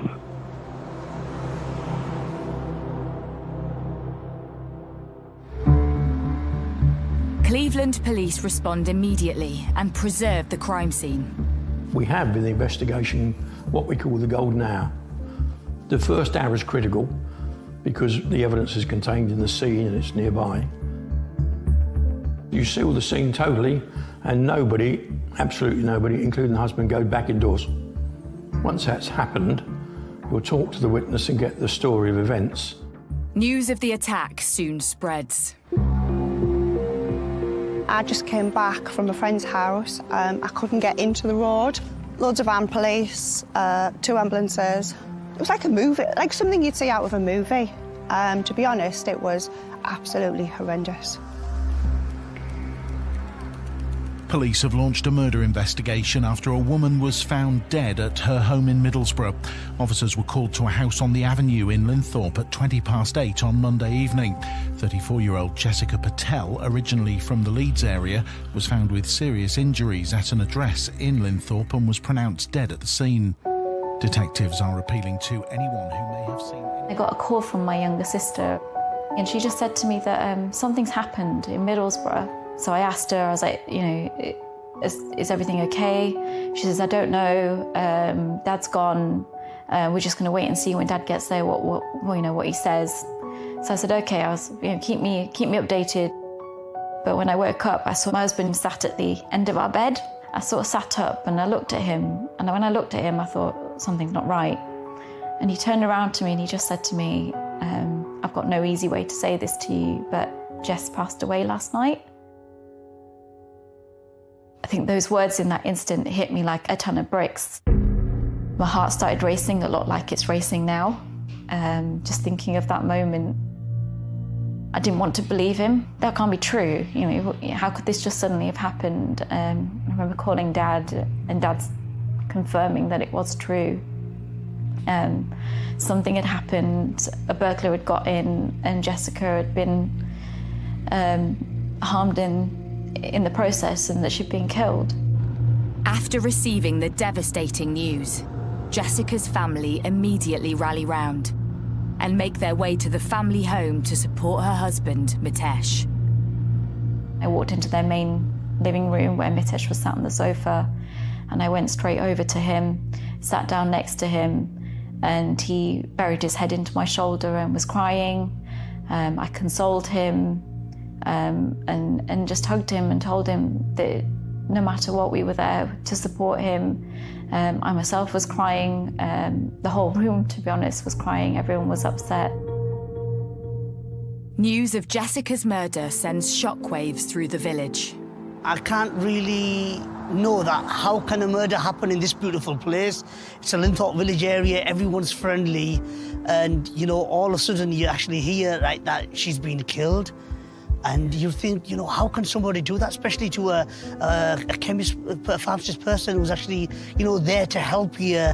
How it happened to beautiful Jessica, you know, and she was so lovely, and you can't even imagine how someone can kill her.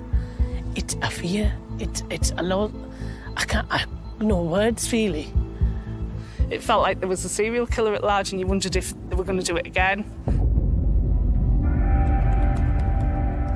With such a big story breaking in the close-knit village community, local journalist Felicity Collinson is hot on the case from the off.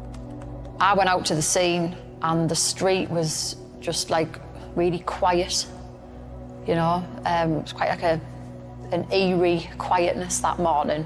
Cordon had now been moved to just around the house. It was just covering the driveway. There was forensics in white suits walking in and out of the house, carrying, cases in and brown envelopes, evidence bags. There was CSI vans, uniformed police officers on guard. I started to knock on neighbours' doors to try and find out what had happened. With Mitesh too distraught to speak, it was left to neighbours to speculate what had happened. Had someone targeted this young, successful couple out of jealousy? A lot of people have been saying that there's been a burglary in the house. Obviously, they look like a wealthy couple because they have quite a wealthy house, you know, and obviously having the pharmacy and everything. Someone who knew them, possibly, had, you know, took a chance to burgle them, maybe thought she had money, maybe jewellery, and that's where it was, and she was just in the wrong place, the wrong time. We check our doors, even windows, and make sure, put alarm on, put everything on to go out, and we don't let our kids go. I was absolutely terrified, thinking, what if somebody got in my house? What if that happened to me? You know, I've got children. I was absolutely terrified. Was it somebody who thought that the couple had money with them having the pharmacy? You know, did they have a safe in there where they kept the take-ins? You know, could somebody have broken in for that? Or was it somebody who needed or wanted drugs and believed that they may have kept drugs in the house? Or was it a big mistake that they'd got the wrong house? While a grieving Mitesh stays with the family, police take a closer look at the crime scene. And one thing jumps out immediately. There's no sign of a forced entry. Meaning one thing, Jessica knew her attacker. If there's no sign of forced entry, it looks like they've got in through an open door, which suggests that the victim would know them and allow them in. Everybody is a suspect till they're eliminated, without exception. So what we've now got to try and do is eliminate those who couldn't have been there at the time. With no sign of a break-in, everyone known to Jessica is under suspicion. Could husband Mitesh offer clues as to who his wife may have let in the house? The neighbour said she opens the door far too easily, far too quickly. Neighbours saying about her being very nice, very trusting, too trusting, would allow anybody in the house without checking their identity. And therefore, we'd have to look at that, because if there's no forced entry, we will be worried about somebody who's just been let in the house. Does she have a relationship with another man or another person?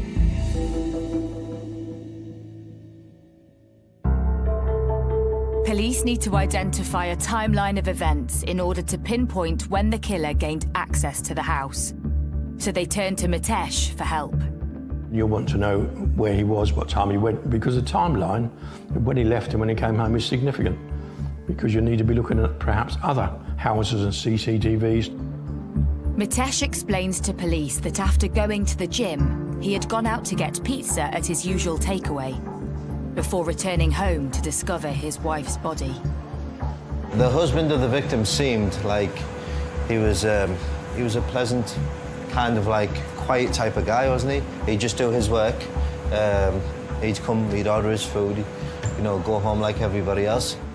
The pizza parlour's CCTV helps police create an exact timeline of the evening and when Jessica was left alone. The police came in to the shop and kind of like asked for the camera footage of the husband of the victim, and basically kind of explained what was going on in a small way. They didn't really tell us exactly what was going on, but they just kind of gave us a clue to why they need, you know, and what's happened. He took my camera, CCTV camera, he took it from here. He said, I want to see what's going to happen in here, like when he came, when he go out, that's it. With Mitesh's movements that evening clear, police are still no closer to establishing who had gained access to their home. But post-mortem results help police identify the cause of death. Could this lead to clues as to her attacker? It's found that she died from pressure to her neck. There was also suggestion that from marks to Jessica's neck that a ligature of some sort had been used. And in asphyxiation, of course, you've got to look out with something placed over a mouth, over a nose. Was there some other way of stopping the oxygen getting to All those sort of things you expect the examiner to tell you about. Despite this crucial information, no murder weapon is found at the scene. 3 days into the investigation, and police are no closer to a motive or a suspect. Police hadn't arrested anybody. I know personally I felt a bit of worry for the people living in that street. You know, I would have felt worried. But on the 17th of May 2018, things take a dramatic turn. A man has been arrested in connection with the murder of a woman in Middlesbrough. Everyone was talking about it, that they've caught somebody. When we find out who the police have arrested, it's just tragic, just a tragedy.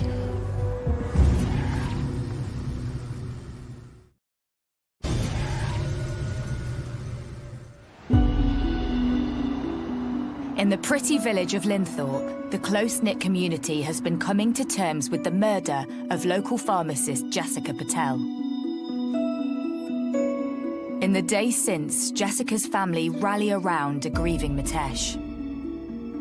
On Thursday morning, we proceeded to Mitesh's house again, just to lend support. We spent the morning there, but then Dad received a call from the liaison officers asking us if we could return home because they needed to speak with us.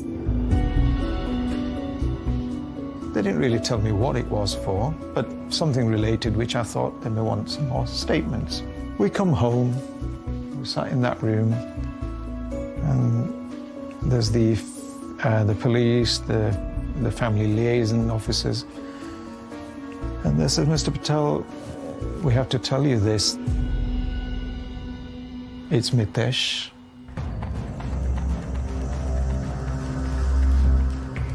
And we're arresting him. And I says, hang on, what did you say? And they repeated it, where I says, look, have you got it right? And they said yes. They assured me that it's him, and as we speak, we're arresting him.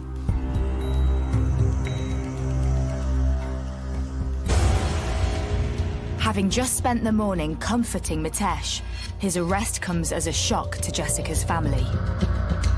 You can't help but think that why would he do it? You know, what reason could he possibly have for having to murder Jessica? At the same time, you're like, have you got the right person? Because if you haven't, that person's getting away.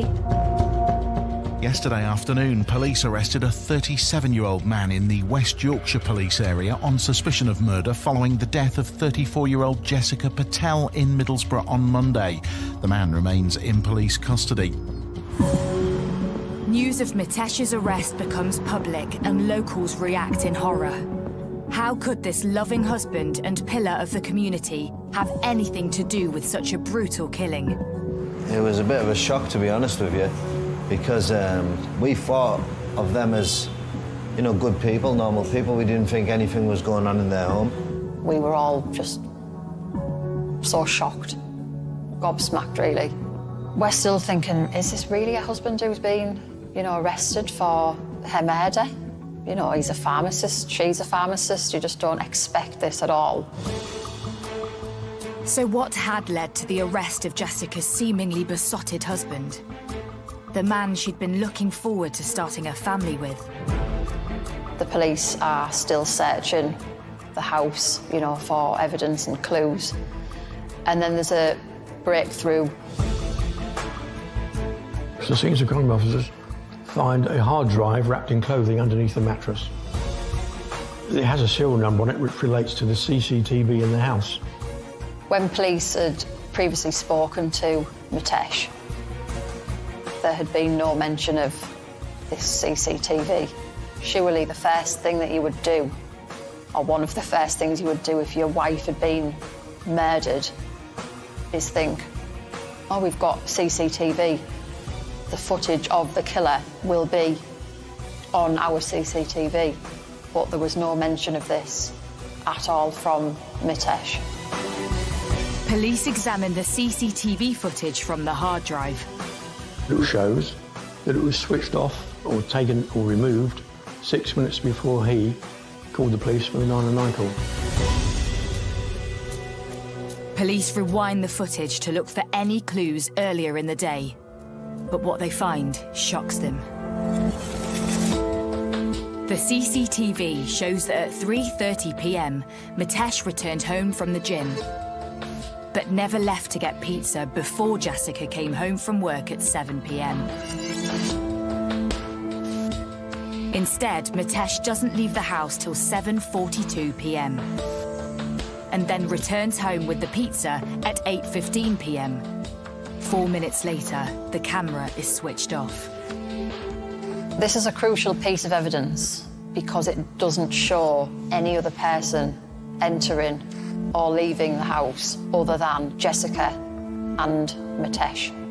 You know, there's no other, intruder or person sneaking around. Mitesh calls police at 8:24 p.m. to report finding his wife dead. With no sign of anyone else coming to the house, police hone in on their now #1 suspect. So now he becomes the prime suspect. We now need to look at what's the motive. So you'll extend the investigation and you'll also start looking now at all his personal life and personal technology he has. Has he got an app on his phone? What does his computer say? And the family computer drops a bombshell discovery. There was searches on his computer, how to kill my wife. His searches included employing overdoses of insulin, employing perhaps strangulation.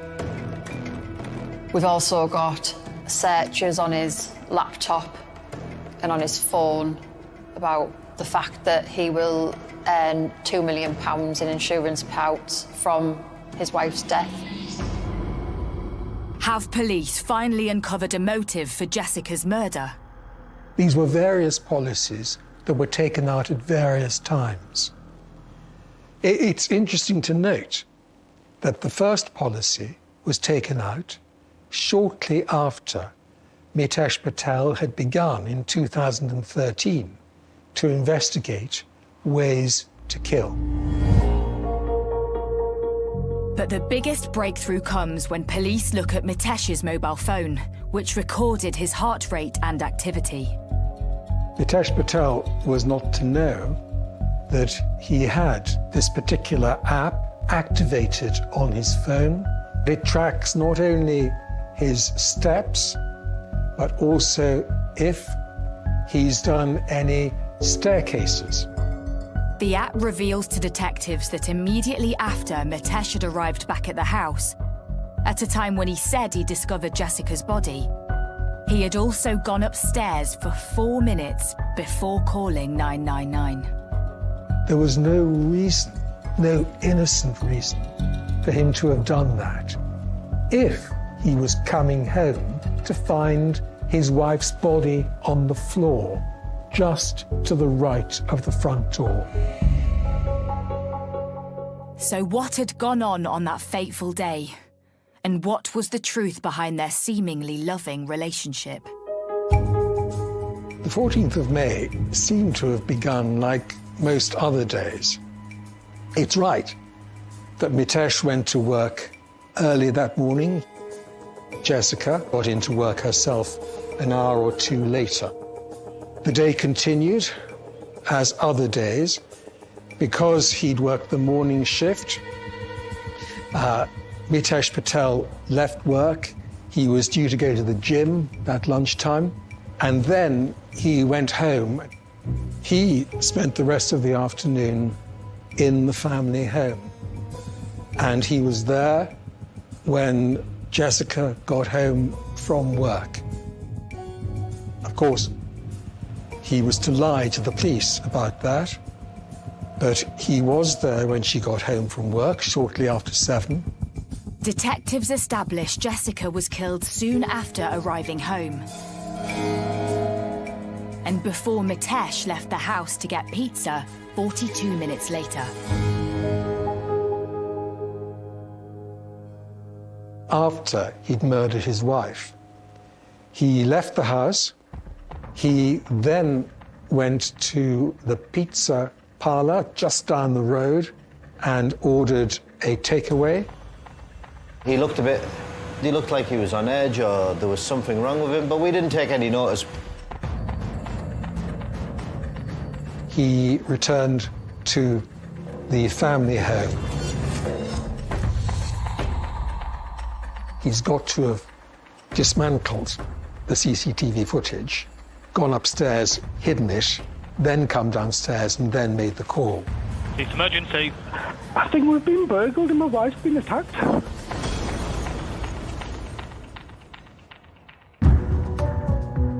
Confident they have their man, Cleveland police make the decision to charge Mitesh for the murder of Jessica.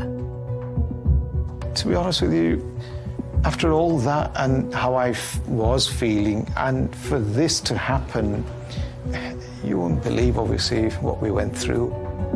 Having portrayed himself as the devoted husband, running a successful business with his wife and planning to start a family together, the truth behind this perfectly cultured facade was starting to unravel. When Jessica got married to Mitesh, I think she thought that she was going to have this lovely life with this great guy who'd bought her presents and supported her through her mother's illness. But then the cracks started to show early on in the marriage.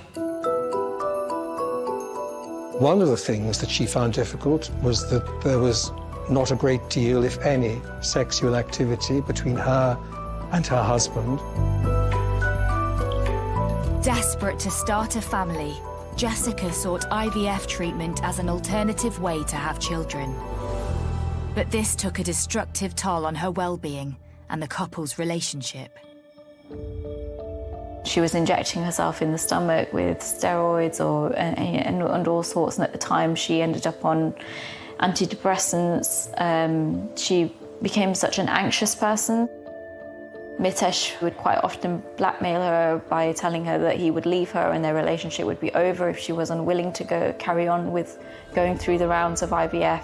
And I think for her, that relationship falling apart would mean her dreams falling apart. Soon enough, Mitesh's dark side was to reveal itself. Not long after they were married, Jessica's grandfather gets ill. And in his final days, she wants to obviously spend time with her family and her grandfather. Mitesh wouldn't let her do this.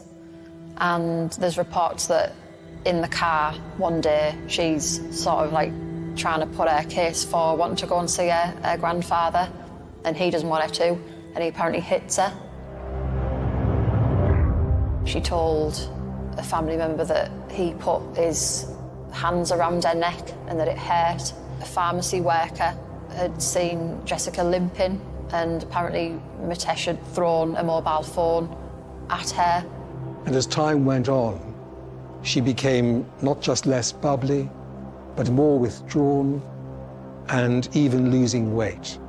And we all came to understand that which Jessica's family suspected, that she was being controlled and kept apart from her own blood family.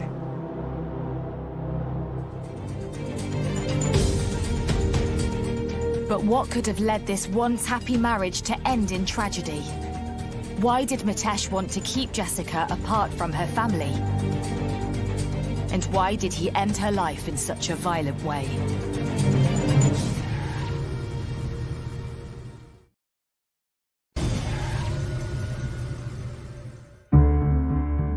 "37-year-old pharmacist Mitesh Patel has been charged with the murder of his wife Jessica in their home in the village of Linthorpe. Having pleaded not guilty, the case is sent for trial. To be honest, we can't believe that he had the audacity to plead not guilty when there was all of this evidence against him. It was just bizarre that he would even try to, get off with this. In December 2018, the trial begins at Teesside Crown Court. Well, in my life, I had never gone to a court before, never ever been in a court. We knew it was coming. To be honest with you, I didn't want to be there. For the first time since his arrest, Jessica's family comes face to face with her alleged killer. There was a couple of times that he had the opportunity to make eye contact with the family. There was clearly no compassion in him for the fact that he had lost his wife so horrendously. He didn't at any point scream his innocence. I don't think I could ever recall him saying, "It wasn't me, it was somebody else." The prosecution reveals how Mitesh first appeared to police. When he was first seen by the police, it was noticed that he had scratch marks down his neck. He was in due course to explain those away as having been as a result of his session at the gym that lunchtime. Well, that was clearly not the case. Further work by the forensic scientists were to reveal that underneath the fingertips of Jessica Patel was his DNA, particularly on the right hand, and she was right-handed. So the picture began to be built up of a struggle in which Jess had fought with her attacker, and clearly that attacker was her husband, whom she had scratched down the front of his neck.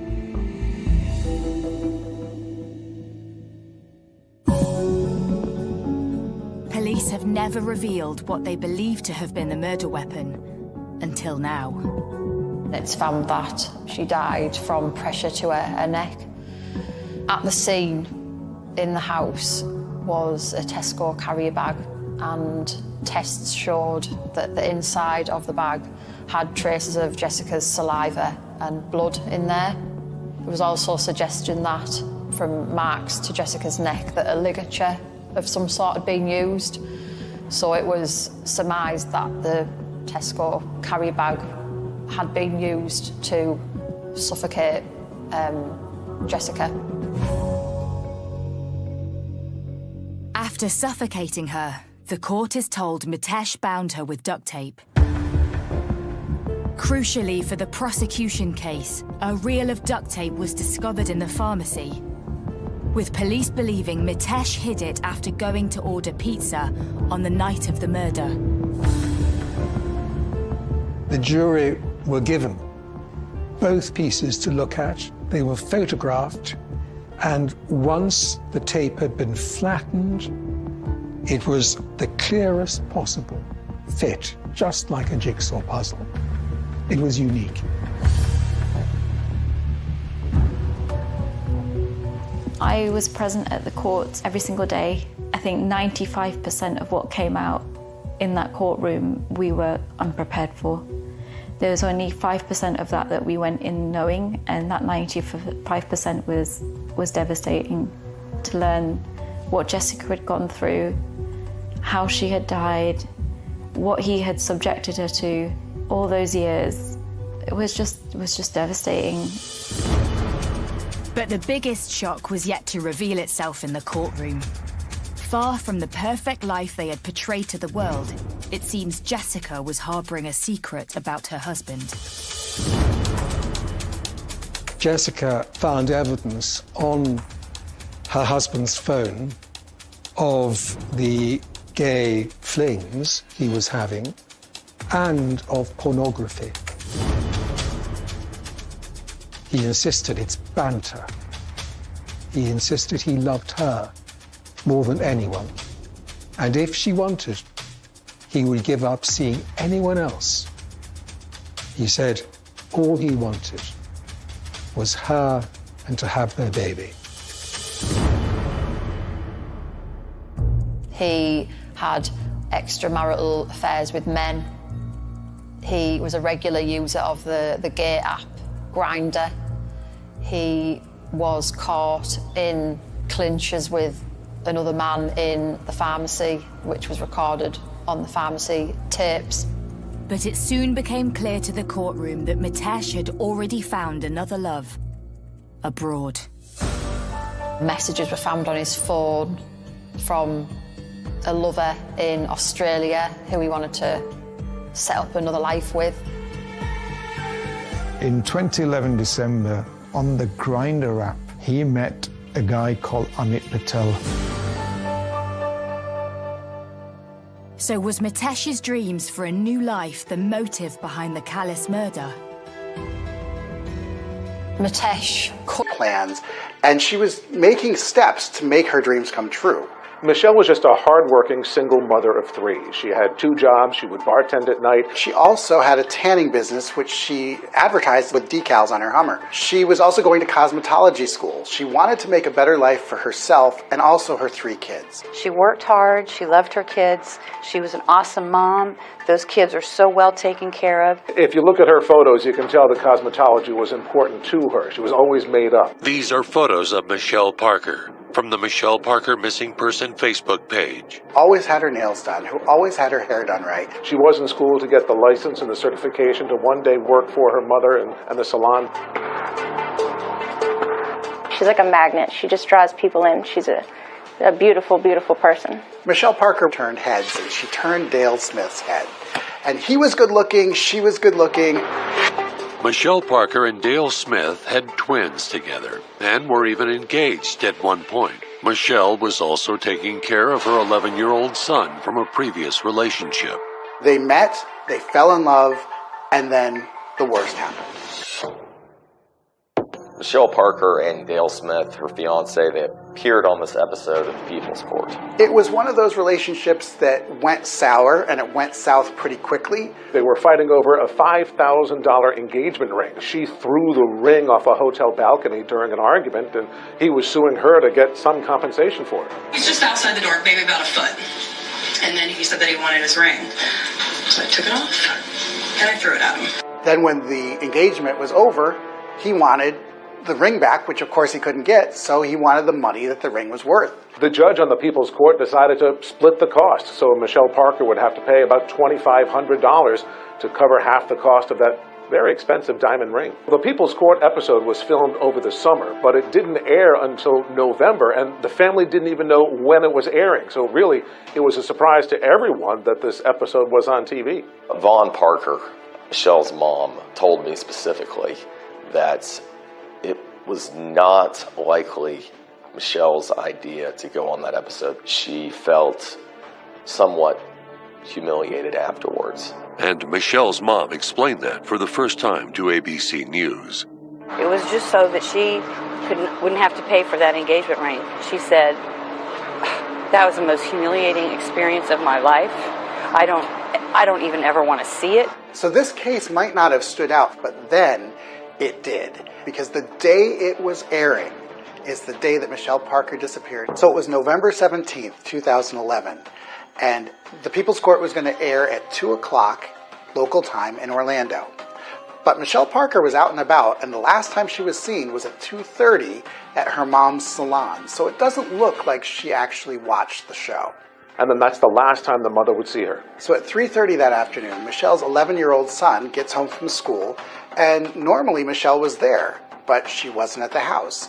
So he did what he knew to do, which was to call his grandmother and say, hey, where's my mom?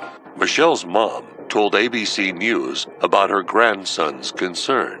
Her son called and said, is mom at the salon? We're like, no, honey, she should be taking a nap. She goes, well, I haven't seen her since I got home from school.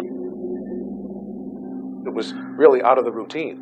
So at 4:26 that afternoon, Michelle's brother texts her to say, where are you? Michelle's brother gets this odd, cryptic text from her with one word, just one word, Waterford. Now that could be a reference to Waterford Lakes, which is a large neighborhood. Waterford Lakes is an area of Orlando that has a big shopping center, has a movie theater, has restaurants. So when you say Waterford here in Orlando, everybody thinks of that shopping center. It's about 30 minutes from where Michelle's home was, which is just bizarre because she was not known to hang out near Waterford. Now, exactly what she meant by it, did she send that text? All these are unanswered questions. And even more odd is that Michelle's family said it wasn't like her to send a one-word text. She was more expressive. She would tell you what she's doing. So it does seem strange that the last text that she sent was just a one-word thing. Michelle was a bartender at a place called The Barn, which is a really busy, popular country western bar. And she was supposed to work at 7:30, but she never showed up. All day long, Michelle Parker keeps missing these appointments. By now, the family was really concerned. So Michelle's sister called the cops and reported her missing. Normally, you have to wait about 24 hours before the police start looking into a missing persons case. And her sister felt strongly enough that the police needed to be investigating immediately. Now it's 8 o'clock, she's still not around. A few minutes later, her phone is powered off. There's no explanation as to why she would ever do that. The battery could have run out, it could have been destroyed. No one knows. Her cell phone was powered down in kind of a central location that wasn't really near her house, near her work, near any place that she'd been. This is the cell phone tower where Michelle's phone last pinged. Even in a voicemail to her father a day before she disappeared, Michelle appeared to be fine. Her father shared the message exclusively with the Today Show. Hey, Dad. This is Michelle. Call me when you have lunch or you have break or at the end of your day, okay? I love you. I'll talk to you soon. Bye. She was in good tone and glad to see us, and we were going to go eat some oysters, but she didn't even tell me about the show was going to be aired. For her to go missing on the very day that she was going to be on the People's Court and make her national TV debut, that would be quite a coincidence for her to vanish on that day. And it really feels like somebody must have known that this was coming. Because why this day? Why not the day before or the day after? Michelle's family was very concerned, and it was evident in her interview with the Today Show. The first time in my life, I have been climbing under trains. I have been going through ditches and dumpsters, praying that she's not there. The family wasn't wasting any time. They knew that when Michelle Parker was missing for just a few hours that something may be wrong. So they went to the police right away, and they really went to work quickly trying to launch search parties, calling friends and putting up flyers. My wife's out there, everybody's searching, and let's hope we find her and bring her home. There were literally thousands of flyers. These were posted everywhere. She basically became a household name here in the Central Florida area. Michelle vanished right near Thanksgiving. So instead of celebrating, her family was having to deal with these searches. And when I would talk to Michelle's mother, Yvonne, they were terrified. This isn't a wallet. This isn't just a purse. This is my baby girl. We need to find her and we need help. They were dredging lakes. They were looking under bushes. They were looking for a body. And that's the worst thing that a mother can go through. I'm scared. I'm shaken. I want to find Michelle alive, not dead. There were a lot of questions about what could have happened. You know, Michelle's mother actually said maybe it was a carjacking. Michelle's mom explained that theory on the Today Show and appealed to her abductor. I know in my heart of hearts that she's been carjacked, that the people saw an expensive car and a girl who looks like she has money. And I know they've made a mistake. She had a very distinctive big car. It was a Hummer. Her logo splashed across the back windshield of Glow. That was advertising her tanning business. There were local TV anchors that were questioning, could she have just run off? There was speculation that maybe she was seeing someone else and they had run off together. Michelle Parker started dating someone just a few weeks before her disappearance. This boyfriend, Nathan Mitchell, was really new to the whole Parker family. He was even seen looking for her. He would be crying. He was on the news. He was desperate to get her back as well. Police soon determined that Nathan Mitchell wasn't involved with her disappearance. Michelle worked at one of the most popular bars in Sanford, Florida. It's called The Barn. People get weird infatuations with bartenders oftentimes. So there was speculation that maybe there was a patron at that bar who followed her, who was stalking her, who could have possibly kidnapped her. No one knows. But there was somewhere else Michelle went that caught investigators' attention. Up next, investigators make a big discovery. And new video of Michelle Parker just hours before she goes missing. Video reveals a disturbing clue.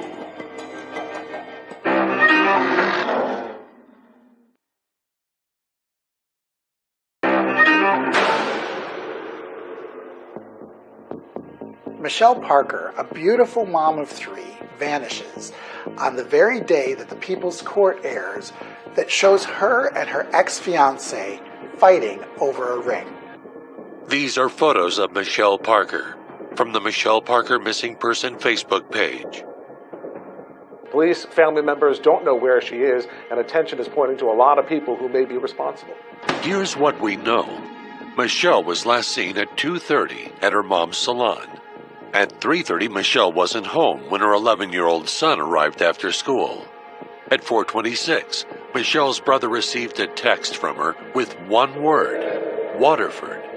And at 7:30, Michelle missed her bartending shift.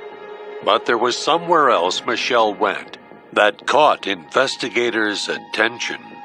This is the police report Orlando Police Department provided us. Much of it has been redacted. But the report lists her last known location as her ex-fiancé Dale Smith's house. At 3:18 p.m., her Hummer was seen going into Dale Smith's condo community. There were surveillance videos everywhere, so we do have a little clip of her parking her car there at his house. We know that she dropped the twins off at that house, but what happened after is unknown. We don't really see her Hummer leaving his community because of the way the cameras are set up, so it does leave some mystery about when she may have left that neighborhood. The way that neighborhood works is, because a lot of people have asked, why don't they have video of the vehicle leaving if it came in? Well, it's a loop around. So when you drive in, you would drive up to the house, and then it just loops back around to leave out of the gate. So that's why the vehicle is actually not seen leaving, because normally she just went around the loop. There's so many cameras and so much surveillance in this neighborhood.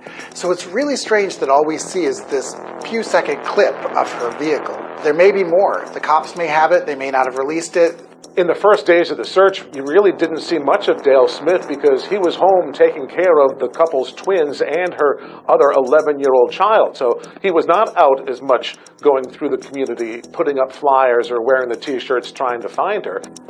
And Michelle's mom defended Dale Smith on Good Morning America, saying he was cooperating with authorities.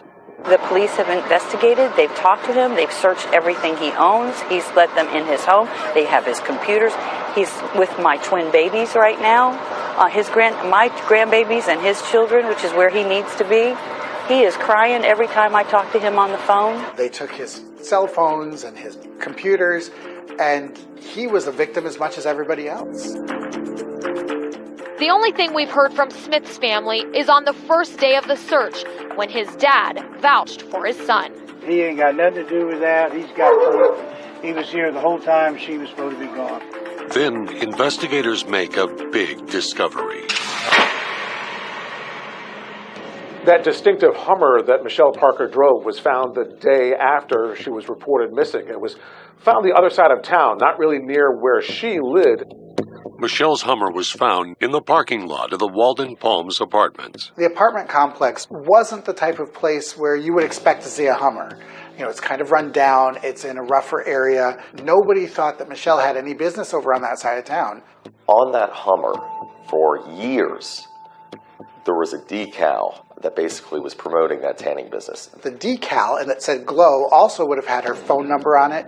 That was gone. So it was strange. It looked like somebody had tried to make it a little bit less identifiable. Her vehicle was found near a mall in basically South Orlando, which is obviously a county away. We're talking 20, 25 miles away. And that was just a miss. If you look at a map where Michelle spent her time on her last day before she disappeared, she was zigzagging back and forth, which makes it really hard to understand exactly what she was doing or give us a place to look. And there was something else that would add to the suspicion. New video of Michelle Parker just hours before she goes missing. At noon on the day that she disappeared, Michelle stopped at a KFC, and we have video of her making her order through the drive-thru, and it's the last known video that we have that actually shows her clearly. But it also shows a really interesting clue. Now watch as the vehicle drives away. What do we see? Did you see that? The decals on the side of her truck, so distinct. In the back of that Hummer, The decal that said Glow with her phone number was still there. So sometime between 12 o'clock and the time that the vehicle was found, that decal was peeled off. But it was definitely there when Michelle was driving. Just because that vehicle has been found, we still want people to try to remember it. Remember that Hummer. It had those glow stickers on there. Well, removing the decal is really an obvious way to try to make sure this doesn't look like Michelle Parker's Hummer. It's a large, very big car, very flashy. You could recognize it going through the neighborhood. And really taking this glow decal off the back was a way of trying to perhaps hide evidence. This whole thing doesn't feel like a regular carjacking that happened at random. This feels like something targeted, where they decided that they needed to cover their tracks by peeling that decal off. I know that it had to have been someone that knew her personally, no doubt in my mind. Inside the vehicle, they still found her purse, her wallet, her cash, her other belongings, which really led police to think this wasn't a carjacking. But Michelle's iPhone wasn't found in her Hummer, and her family knew that may be the key to tracking her down. We need that iPhone. Don't touch it. Just call us. It's mainly black with a little bit of pink and white Hurley writing. And what about that cryptic text Michelle's brother received from her number with one word? Waterford. Waterford was way on the other side of town from where Michelle's Hummer was found. Did she send the text? Or did someone else? Coming up, police make a stunning announcement. There's all these microphones set out. I knew something big was going to happen.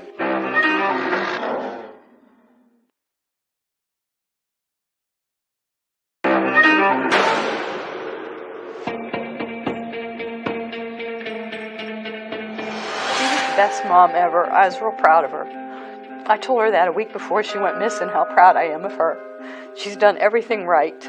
Michelle Parker, a mom of 3 and a popular bartender, is on the People's Court battling her ex-fiancé Dale Smith over a luxury engagement ring. But the day the show aired would also be the same day she mysteriously vanished. Her family said there was no way she would just abandon her kids. 9 days after Michelle disappeared, and 2 days after Thanksgiving, the cops descended on Dale Smith's parents' home.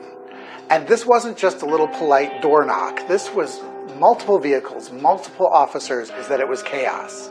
Yesterday, as seen in the cell phone video, SWAT members raided Dale Smith Sr.'s Orange County home in the search for the missing mom. We do know, according to some neighbors, that some chemical was used, whether it was a tear gas or a pepper spray. But police raided this home to try to seize evidence. They thought it was so important to do this over the Thanksgiving holiday. We don't know what they were looking for or what they found.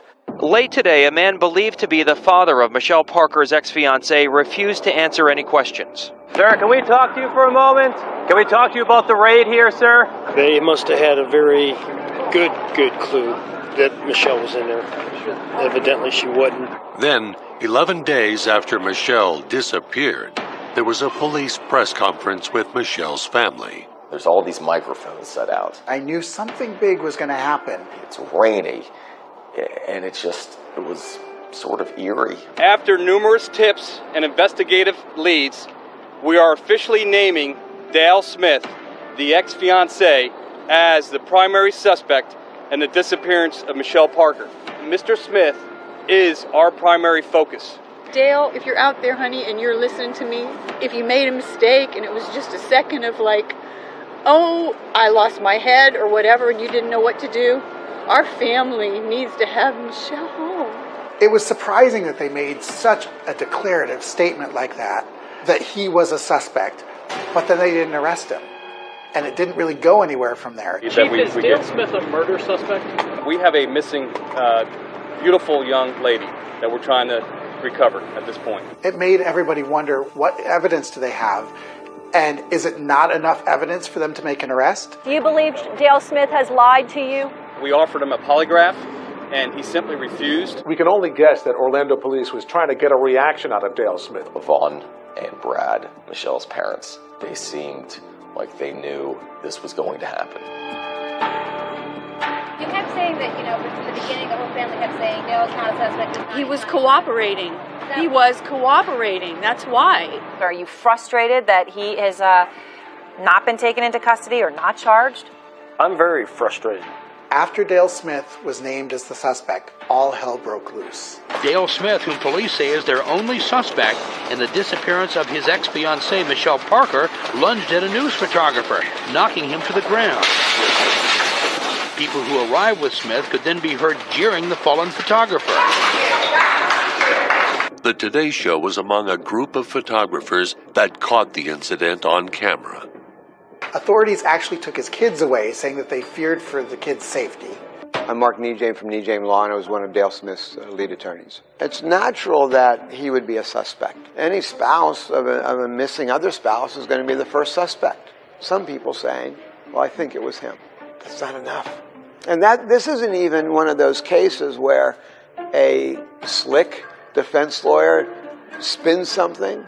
There's nothing there. There was none of Dale Smith's DNA found anywhere that would connect him to Michelle Parker's disappearance. Up next, detectives get a break that could crack the case wide open. Our jaws dropped and our eyes got wide. People out there in Orlando know where Michelle Parker is. And I just hope that they will tell us. Just call Crime Line. It's anonymous. Tell us where she is so we can go and get her.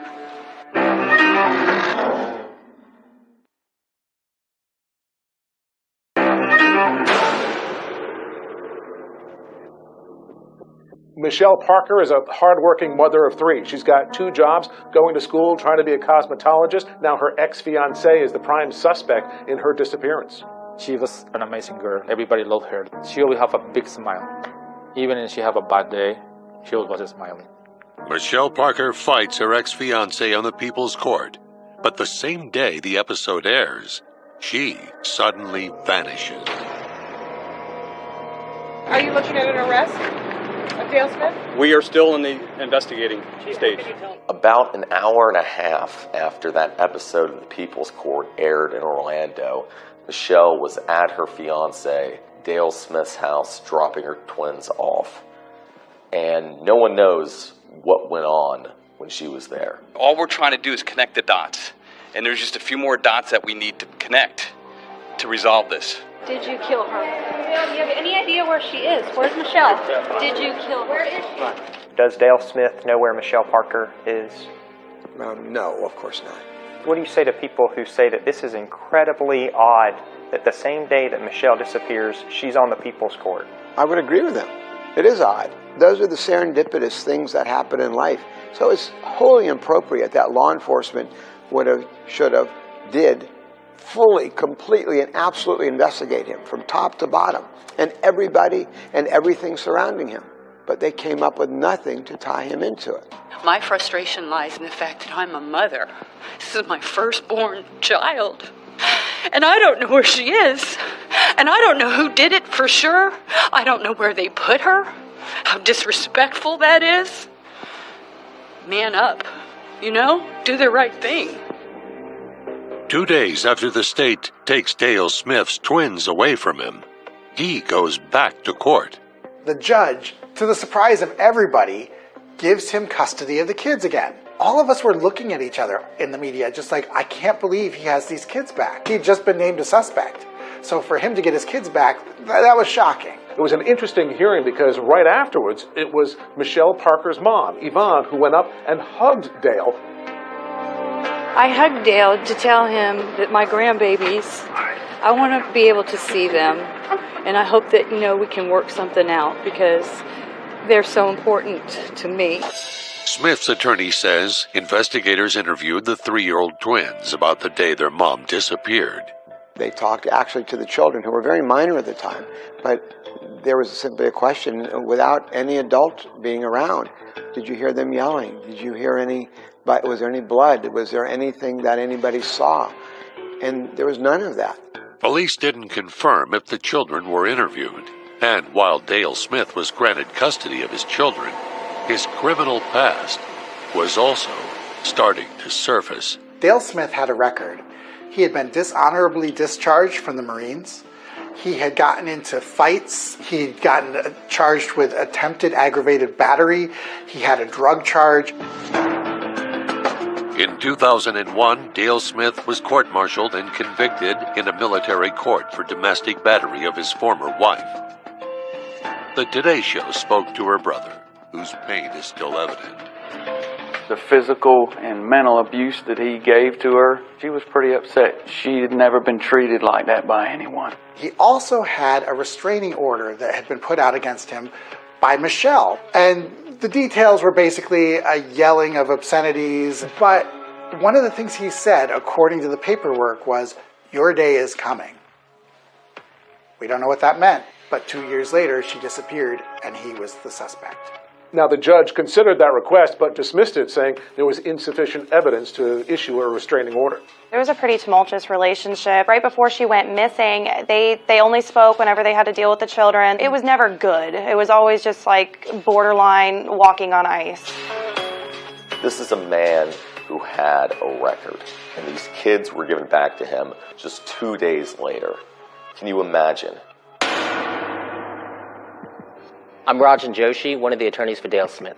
The Dale Smith you see on paper with the rap sheet is absolutely different than the Dale Smith who you'll see today. Dale Smith is honestly an amazing person. He cares for his kids like I have never seen a father care for his kids. So then these pictures come out of Dale doing a hot body contest, and he's shirtless, and he's wearing jeans, and he's wearing a cowboy hat. And it certainly gave this idea of the type of guy that everybody thought that he was. Dale Smith and Michelle Parker met while Dale Smith was doing a hot body contest at this bar called Cowboys. From my understanding, Michelle liked the way Dale looked and had a mutual friend introduce the two of them. They hit it off right away. Like any relationship, they had their problems, but nothing out of the ordinary.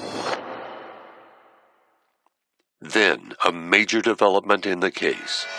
You guys, this is a real hard day. They found my daughter's cell phone. It just breaks my heart that my daughter's cell phone was found, because that means that there's something criminal. It's something criminal. And I had such high hopes that, maybe, we'd find her and she'd be alive. And I just don't think that's gonna happen. Nearly 3 weeks after Michelle disappeared, investigators find Michelle's cell phone in Lake Conway, near the Neela Avenue Bridge. Maybe it was the bright pink case that she kept that phone in, the iPhone 4, but dive teams were able to find it. Michelle's cell phone last pinged a mile away from where it was eventually found. Divers searching nearby bodies of water made the discovery. But it was found in remarkably good condition, even though it was underwater. Think of all the things that are on a phone. Photos, your locations, your texts, your emails, your call history. So this is a treasure trove for the police. What's really interesting is the location where the phone was found. It's basically on the route from Dale Smith's home to his parents' home. And this isn't some major thoroughfare. This is kind of a back road. Did Dale ever talk to you and tell you what happened the day that Michelle dropped the twins off? The kids were dropped off. He had to work early, so he took the kids over to his parents' house. The phone was found 5 miles from Dale Smith's parents' home and near the cell phone tower that tracked Michelle's last ping. The final text she sent said Waterford, which is a suburb in the complete opposite direction of where her phone was found. Police said her phone was never in Waterford. They searched the towers. It was a decoy. So we don't know if that was a red herring. We don't know if that was something that someone was trying to throw police off the trail or what. Up next.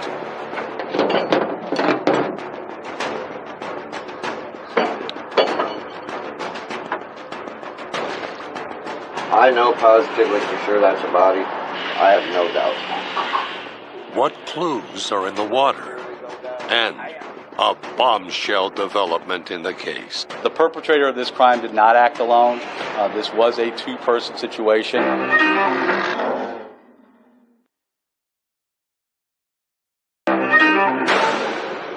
I miss her so much, and I want her home. She needs to be where she's supposed to be. Michelle Parker, a beautiful mom of 3, vanishes after she appears on the People's Court, battling it out with her ex-fiancé over an engagement ring. But 11 days after Michelle disappears, cops were looking at Dale Smith. We are officially naming Dale Smith, the ex-fiancé, as the primary suspect. There are no other suspects that I'm aware of. We'll find Michelle. It's just a matter of time. And Dale can run, but he cannot hide. This beautiful young woman, 33 years old, and she just vanishes.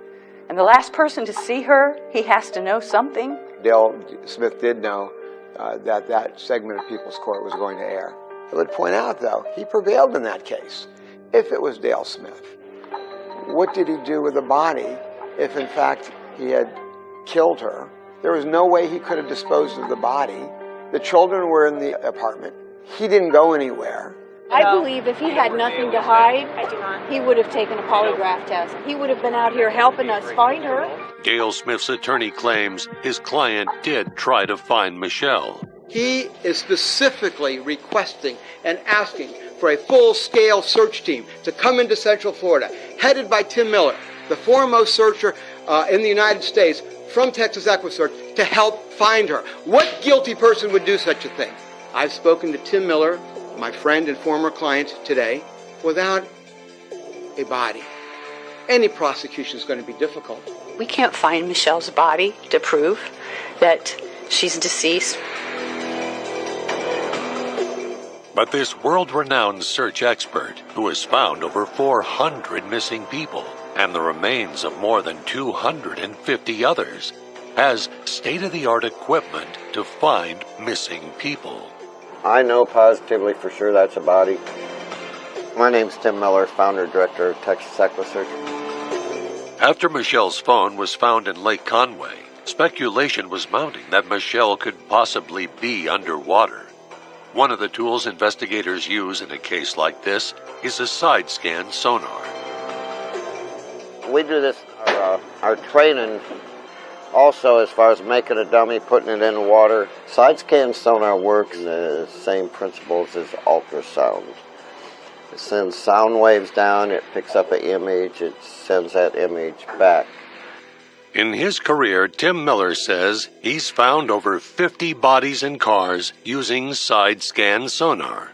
Most times, literally, we can put a diver right down on the body.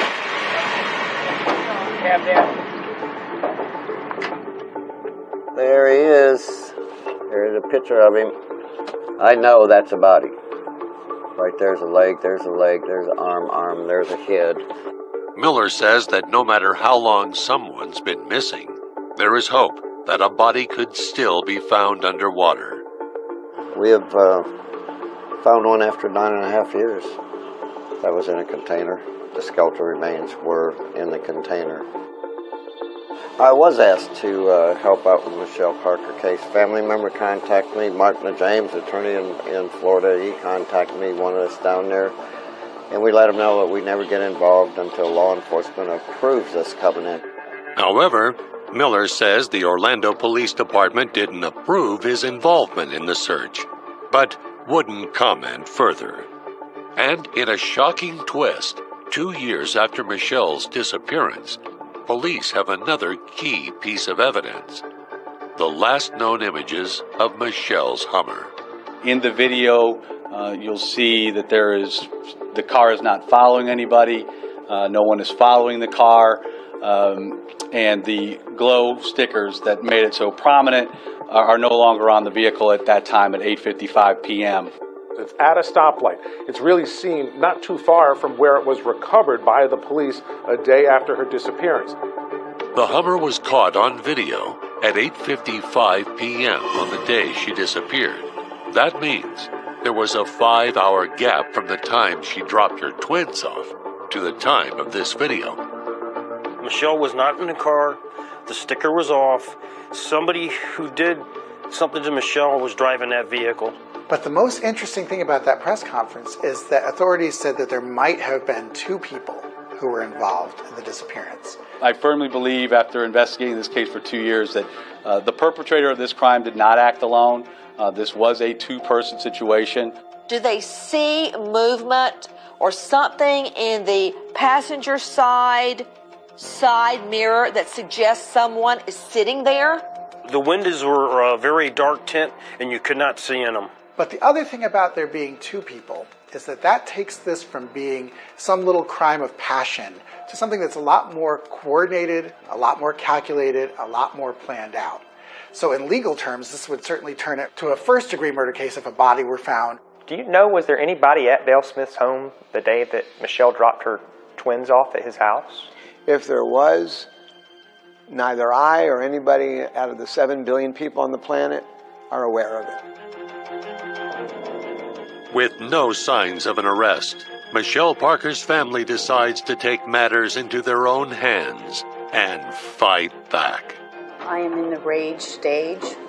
I am angry. How somebody could do this to her and her family and her children. And they think they're going to get away with it. You know what? I'm going to fight. I'm mad. And Michelle deserves this. Nearly 2 years after her disappearance, Michelle's mom files a wrongful death lawsuit against Dale Smith, the only suspect named in her disappearance. Michelle is still missing. And I want answers. And this is how we're going to try to get them. You feel certain that Dale is responsible? I think he knows. I think he knows. Orlando police have not provided any details as to why they are calling Dale Smith a suspect in Michelle's disappearance. The relationship between Dale Smith and Michelle Parker's family has totally fallen apart. And so Michelle's parents, especially her mother, they're dying to see their grandchildren, the twins. But Dale has not let them. That's one of the biggest tragedies involved here. My daughter is missing. I love her and her children like they're my own. They're my DNA, and they are so important. Michelle's mother, Yvonne, has been a crusader for grandparents' rights and grandparents' visitation rights. Those kids are not going to be safe. He has a volatile temper. At some point, he is going to explode again. It's just a matter of time. That has passed in the state of Florida, largely due to Yvonne's efforts. But she herself has not personally been able to see her grandchildren. And that is a really painful irony. That, to me, is just absolutely outrageous. Dale Smith still has custody of the twins. Michelle's family preferred not to comment on the case. There's so many questions, we don't have answers to them. All we know is that Dale Smith was the primary suspect in her disappearance. Whatever happened to Michelle is a mystery to all of us. Honestly, we could speculate, but neither Dale nor myself nor anyone who I know, including law enforcement, knows what happened to Michelle.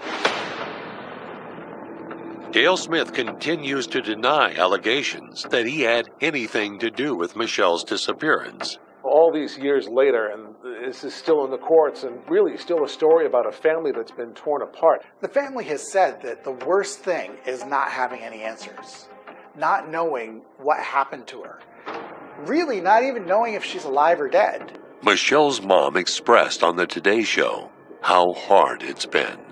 I describe it as being at a funeral every single day. Every hour of every day. And it never goes away. And you can't get away from it as hard as you try. They can suspect that she's gone, but they don't know for sure unless a body's found. November 17th, 2011, I got a phone call from my nephew asking where his mother was. I still don't have that answer.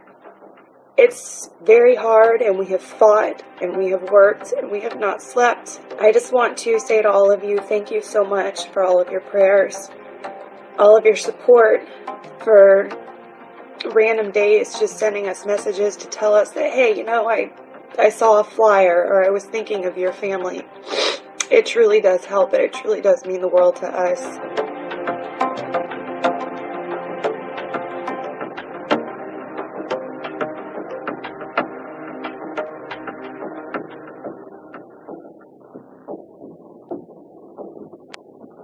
Michelle Parker remains missing. She was last seen driving her black Hummer with the glow sticker. Her Hummer was an H3 model. The license number is AWG M26. Michelle was last seen wearing jeans, a Florida Gators hooded sweatshirt, and a silver cross necklace. If you have any information that could lead to her whereabouts, please call Crime Line at 800-423-TIPS.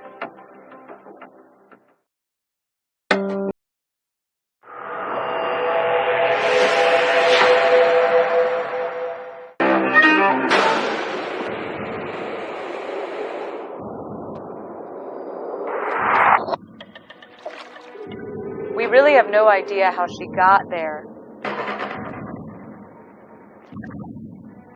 Is this one of the greatest unsolved mysteries? It must have been an absolutely horrifying discovery. Surveillance video from the hotel's elevators show her acting unusual, as if she's hiding from someone. It is truly bizarre.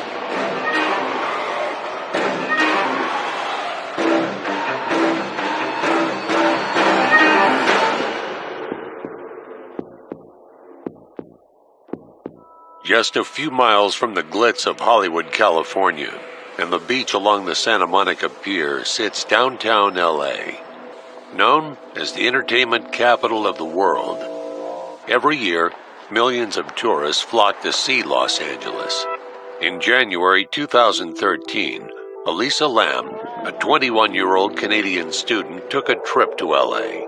But high above this sprawling metropolis would be a dark secret. Her name's Elisa Lam, a 21-year-old college student from Vancouver, Canada. She was going on vacation. In her picture, she's smiling, she's wearing glasses, she's very casually dressed. And Elisa grew into a young woman who was said to be one of the nicest people you'd ever meet, who would do anything for anybody. She was going to come down to California, taking public transportation, traveling by herself. Then on this trip, she happened to go down to San Diego, and then she was coming through LA. She had her whole life ahead of her. So that makes what happened to her all the more shocking and bizarre. Elisa Lam comes to Los Angeles on January 26, 2013. And 2 days later, on January 28, 2013, she checks into the Cecil Hotel.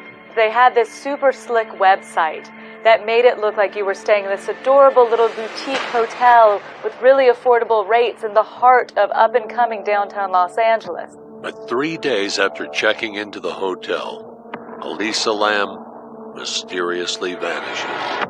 Good afternoon. Thanks for coming.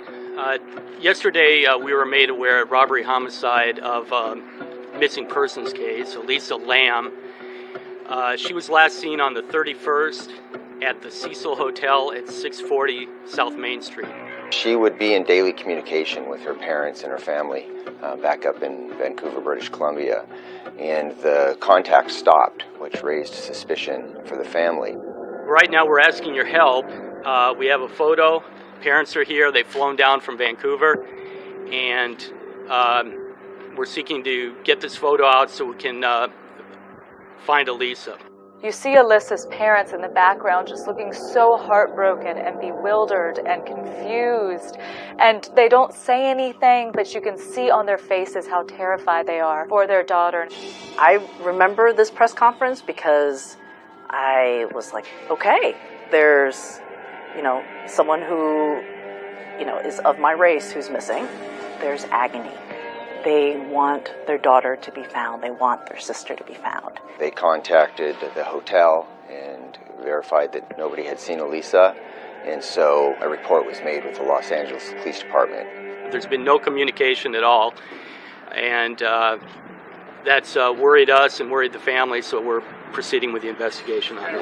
Has she ever gone missing before? I mean, you mentioned it was out of No, there's no prior history of any kind of behavior like this or any problems like this. So, of course, the place to start is back where she was last seen, which is at the Cecil Hotel. Police discover Elisa was last seen the day she was scheduled to check out of the hotel. Investigators spent countless hours evaluating all of the different video cameras inside, outside the adjoining hotel, and some of them were working, some of them weren't. They drew the conclusion relatively soon that they did not think that she had left the hotel. They think she's there. Now it's just a matter of finding her. There was an intense search for Elisa Lam. Flyers were passed out. They did look through the hotel. They went floor by floor. They did talk to people. They did do a full search. There was no sign of Elisa Lam. The investigators would have gotten the hotel, the list of all the guests, and looked at the backgrounds of every single one of those. And the first people they would have looked at were sexual predators, people on parole, probation, violent offenders. Hotel workers were questioned, all of the staff, maintenance workers. 19 days after Elisa was last seen, there's disturbing news. I get in that morning, and we're assigned to turn a story that day about this extraordinarily strange event happening at the Cecil Hotel. The first people I saw was this British couple. They had been at the hotel 8 days, and they then told a revolting story. I don't know how else to put it. There was something wrong. The pressure in the water was terrible. The shower was awful. The water, and when you turned the tap on, the water was coming black first for 2 seconds, and then it was going back to normal. They noticed the water pressure was erratic. The water had a very peculiar odor. They drank from the tap. They bathed in it. The complaints were coming in about the water. So the maintenance man went to the hotel's water supply, the 4 tanks that are on the roof, and he proceeds to check them. He noticed that there was a hatch open on top of one of the tanks. And now to a gruesome discovery in California. The body of a Canadian tourist missing for 2 weeks now. It has been found. Investigators are trying to determine how the body of a missing woman from Vancouver ended up inside a water tank on top of a Los Angeles hotel. It ends up that Elisa Lam's body had been decomposing in the hotel's water supply. So when the maintenance worker discovered her, she was naked, floating face up in the water, and that's what caused him to contact the police. The tank was full, and the body was at the top, and her discarded clothes were at the bottom of the tank. The process to remove her body, they decided the best way to do it was to drain the tank, so that her body would slowly come to rest at the bottom of the tank, and then cut with a torch a hole in the side from which they could remove the body. That's the best way to treat the body in order to retain any potential evidence and maintain the condition of her body. The state of her body is particularly memorable because she was in the water for some time before she was discovered.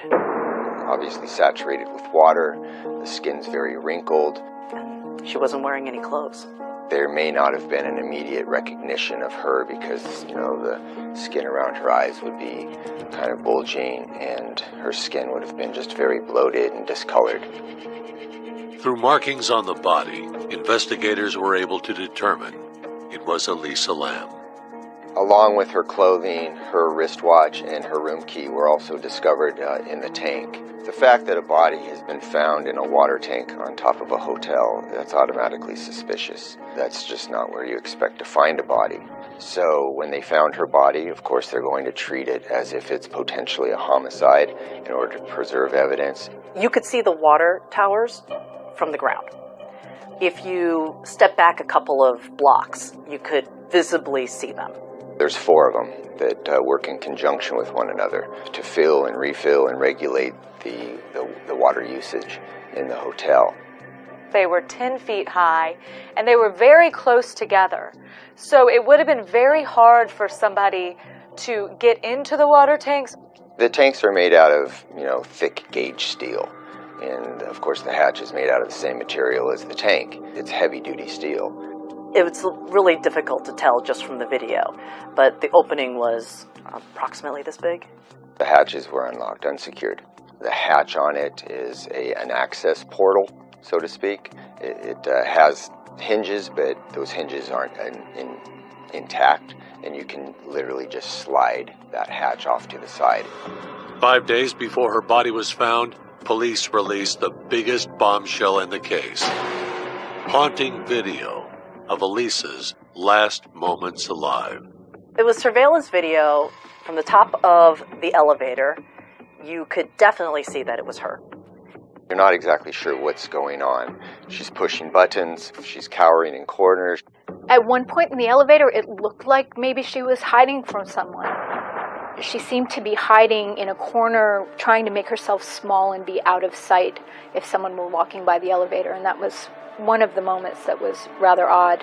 Seems like she's talking to someone with these kind of wildly gesticulating hand movements. I think that the elevator video is the best video that was retained so that somebody could recognize her. The clothing that was discovered in the tank with her matched the clothing that she was wearing in the videotape in the elevator. With the release of the video, speculation was mounting about who could have been responsible for Elisa's death. And one of the biggest questions was, how did Elisa get up to the water tank? It wasn't easy to get up to the roof of the hotel. There was two access points, two ways to get up to the roof. There's a fire escape, and then there's also the internal stairwell that leads up to a door. That door is supposed to be alarmed so that if somebody opens that door from the inside, it notifies people down at the front desk, and that would cause them to send up a security guard or some hotel personnel to investigate why that door has been opened.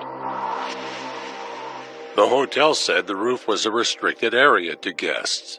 The LAPD, the investigators, are not exactly sure how she accessed the roof. The hotel staff says the roof's alarm system was working and was never activated during Elisa's stay. One of the really suspicious things about Elisa's death is when the LAPD was investigating, trying to find her, they had canine units come to the Cecil, sniffing out for Elisa's scent. Canines searched the hotel days after Elisa Lam was reported missing.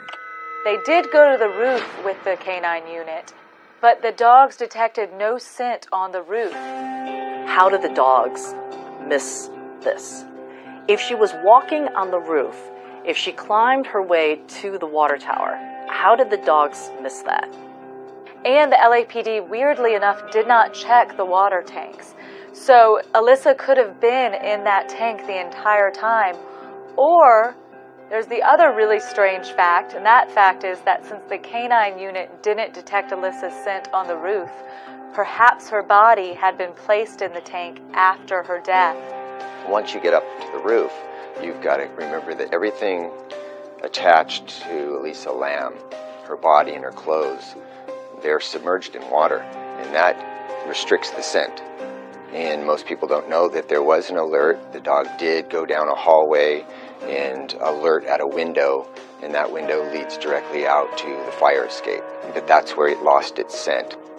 Police were now treating Elisa's death as suspicious. Do you have her cell phone? Was she left at the hotel? Could Elisa's cell phone explain what happened to her?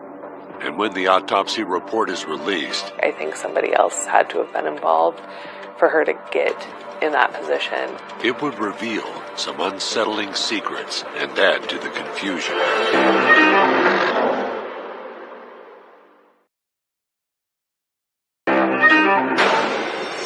Elisa Lam checks into downtown LA's Cecil Hotel. Chilling video from the hotel's elevator appears to show her hiding from someone. Then, she mysteriously disappears. 19 days after Elisa was missing, the hotel starts getting complaints about the water quality in the hotel rooms. So the maintenance man for the Cecil goes up to the roof, checks the water tanks, and there he sees Elisa's nude body floating in the water tank. There was something about this death that's very gruesome. It's disturbing. For as long as 19 days before Elisa's body was found, hotel guests brushed their teeth, bathed, and drank from the building's water supply. Makes you feel physically sick, literally physically sick, but more than that, you feel psychologically it's not, you think about it and it's not good. It really turns my stomach. Guess why a lot of people have left and went to another hotel. Police were calling Elisa's death suspicious.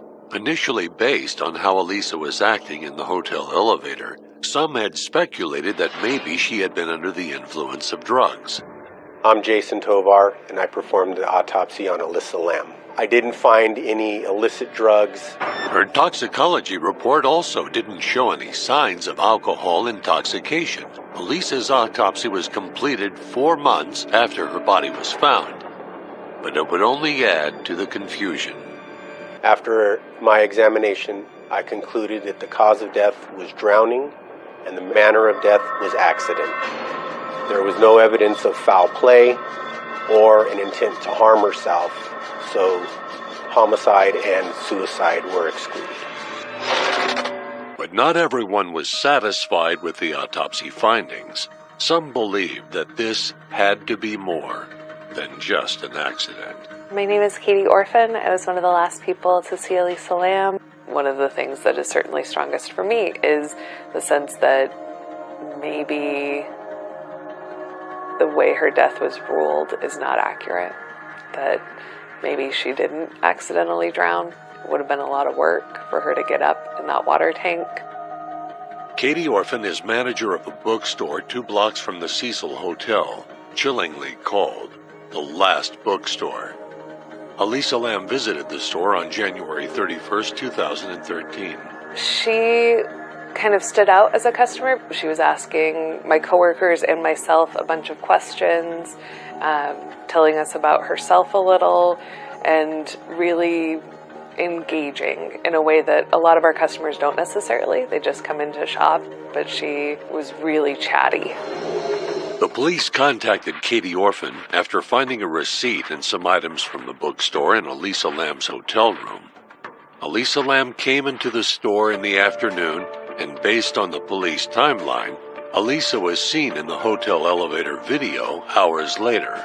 I spoke with the manager. She was buying gifts for her family. Yeah, she mentioned her sister. And she had a lovely conversation with her. There was nothing unusual that she noticed. She was smiling, she was cheerful. Yeah, she was in a good mood. And I find that very inconsistent with all of the evidence that we see. She asked us for recommendations, for directions on how to get to Pasadena. She bought a number of books, a number of records. She asked us about luggage limits and shipping to figure out how much she could buy and get home. So she was planning ahead to doing things, which doesn't exactly match the profile of someone who's going to jump into a water tower.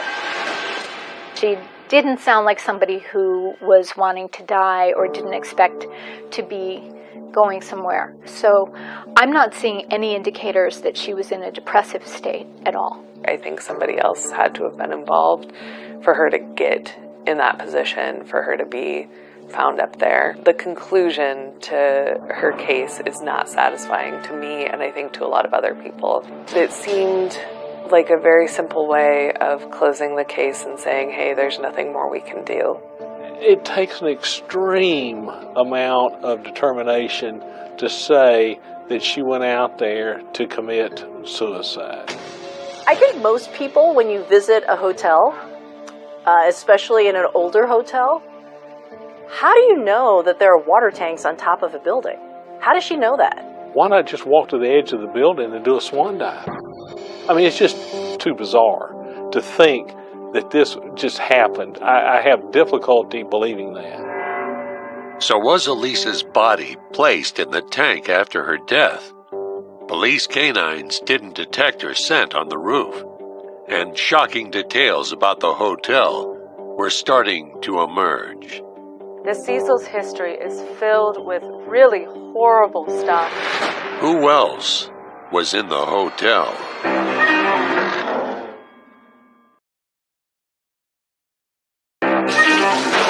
Water from the tap, something the Cecil Hotel doesn't want you to see. Hotel resident Alvin Taylor helped us videotape it with a cell phone. Yeah, smells chlorine. Chlorine. What the city is using to flush the hotel's entire water system after the gruesome discovery of a woman's body inside one of the rooftop tanks that may have been there for as long as 2.5 weeks. Elisa Lam mysteriously vanishes from the Cecil Hotel in Los Angeles, where she's staying. They released this video of her in the elevator of the Cecil Hotel. All these crazy theories swirling around because the video, it was a little scary. Just strange behavior.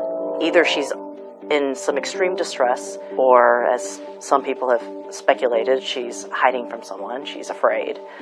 But it is noticeable. Then, Elisa Lamb's naked body was found floating in one of the hotel roof water tanks. The coroner ruled her death an accidental drowning, but not everyone agreed. You know, there's always a possibility that someone took her up there. Perhaps there were sex offenders in the area or in the hotel. Perhaps it was somebody who worked for the hotel. I tried finding other people that were staying there when she was there. If you look on the website of the Cecil Hotel, it makes it sound like it is a historic, interesting, rich in history place you want to go to in Los Angeles. I can tell you from being there, that is not the sense that I got. When you walked inside the lobby of the Cecil, it was kind of the epitome of faded glamour. There are these beautiful columns. It definitely had a feeling of The Shining. There's these lovely murals that harken back to the time when the Cecil was a very nice upper middle class hotel in downtown Los Angeles, which when it was built in the 1920s was the center of LA. It was where all the nice hotels and restaurants and theaters were. Thank you for calling the European-style Cecil Hotel, the best affordable hotel in downtown Los Angeles. What the website didn't tell you was that one half of the building was still housing basically for extremely low income and transient tenants who had lived there for a long time. Some of those permanent residents have sordid histories. Many of them are drug users. Many of them are on probation or parole. The Hotel Cecil was basically on Skid Row in Los Angeles, where there was rampant mental illness and drug addiction and crime. It was a really rough area. I just don't think you can ignore the fact that if there was foul play, it would have been very easy for somebody from the other side of the building to have stalked Alyssa, to have known about how to get to the roof, having lived there for years, and to have put her into the tank. If we were looking at this as a potential murder situation, we would be looking for someone who was casing the hotel, looking for somebody who was a vulnerable target. Seeing someone who's young, out of her element, and friendly might be somebody who a perpetrator would hone right in on because they would be less likely to be noticed. The Cecil's history is filled with really horrible stuff. In the 50s and 60s, again, economic decline in downtown Los Angeles. This hotel became a place where people would go to end their lives. There had been so many suicides at the Cecil that the people who lived there called it the suicide. Most of the people committed suicide by jumping out the windows, and a lot of times they would check in under assumed names. Since its opening in 1924, the Cecil Hotel has seen as many as 13 deaths from unnatural causes. And in 1964, there was a very tragic murder that is still unsolved that took place at the Cecil. And that was the murder of a woman named Goldie Osgood. She was raped and she was strangled, and her killer was never found. Then there were serial killers who stayed there. In the 1980s, the serial killer Richard Ramirez, the infamous Night Stalker, lived there. Another serial killer from Austria in the 90s, Jack Unterweger, stayed there. For some reason, there was this dark cloud over this hotel's history. But when Alyssa checked into the hotel, though it was known as the Hotel Cecil, its actual name was the Stay on Main. And that was another kind of rebranding effort. So one of the really weird things about Alyssa's disappearance and her subsequent death, to this day, we don't know where Alyssa's cell phone went. Had it been discovered in her room, we know it wasn't in the tank. There are phone records in there that are going to be very revealing as to who she's called, who she's received calls from, and the investigators would have used that to track her movements. When police were asked at the press conference concerning Alyssa's disappearance where the cell phone might be, they didn't really answer. She talked to her parents via cell phone. Do you have her cell phone? Was it left in the hotel? I don't want to talk about the cell phone right now very much. We have some of her property, but she was in regular contact with her parents, and up until 5 days ago, 6 days ago. The only thing you can think of is that phone was more than likely stolen, and someone else took it. They either used it, sold it, whatever. The phone remains a mystery. So was Elisa Lamb killed after encountering someone at the hotel? And what would have been the motive? It is possible to get into a person's room, rape her, kill her, and get away with it.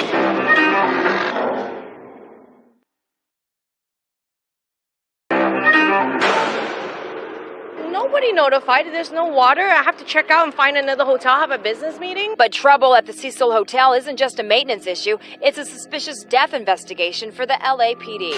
21-year-old Elisa Lamb decides that she wants to travel and come down to California. She checked into the Cecil Hotel. She was last seen acting erratically on elevator surveillance video and then disappeared. She certainly seems afraid of something or someone. I've always thought that there was a real threat, something to be afraid of outside of the elevator.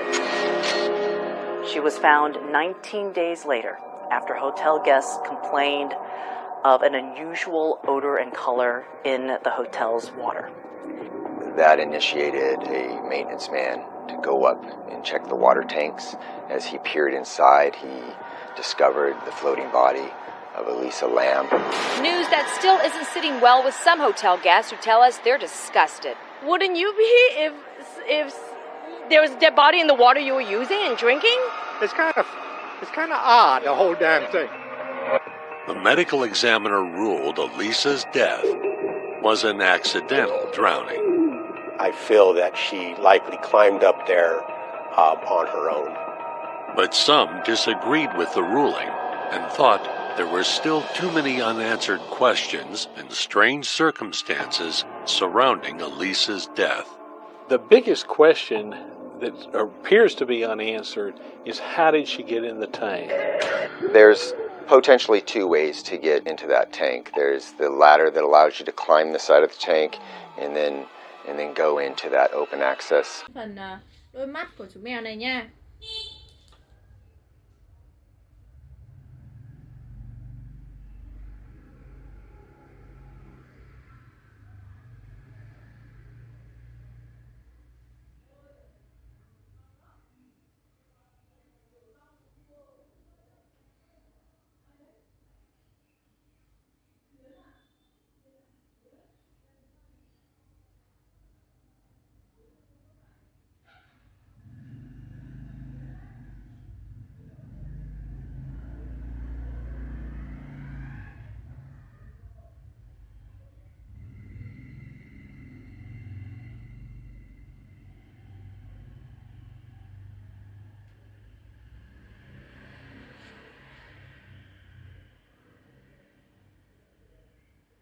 Đây là đôi mắt còn lại của chú mèo này.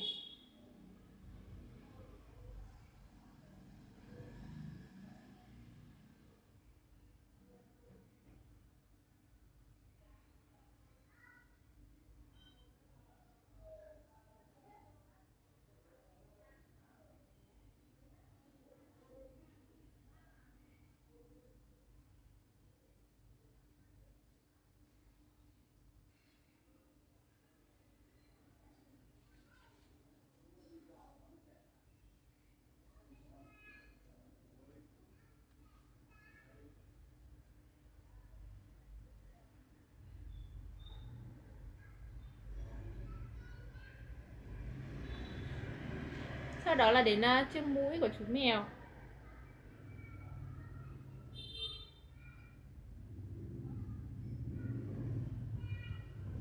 Ở đây thì có một vài cái phần lông ria mép này.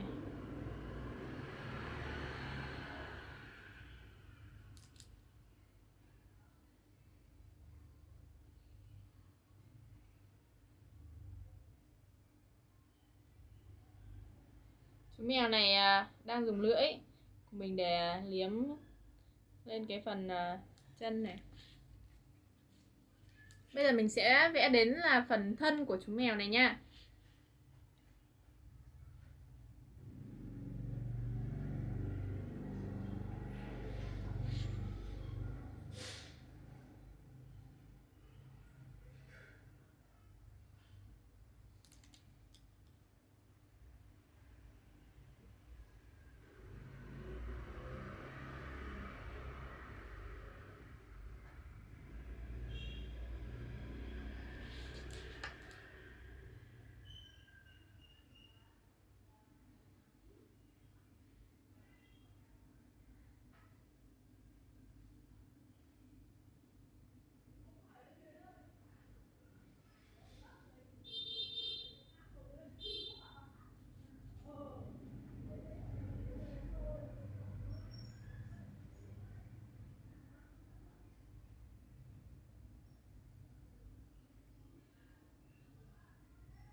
Chú mèo này thì có rất là nhiều các cái nếp vằn như này.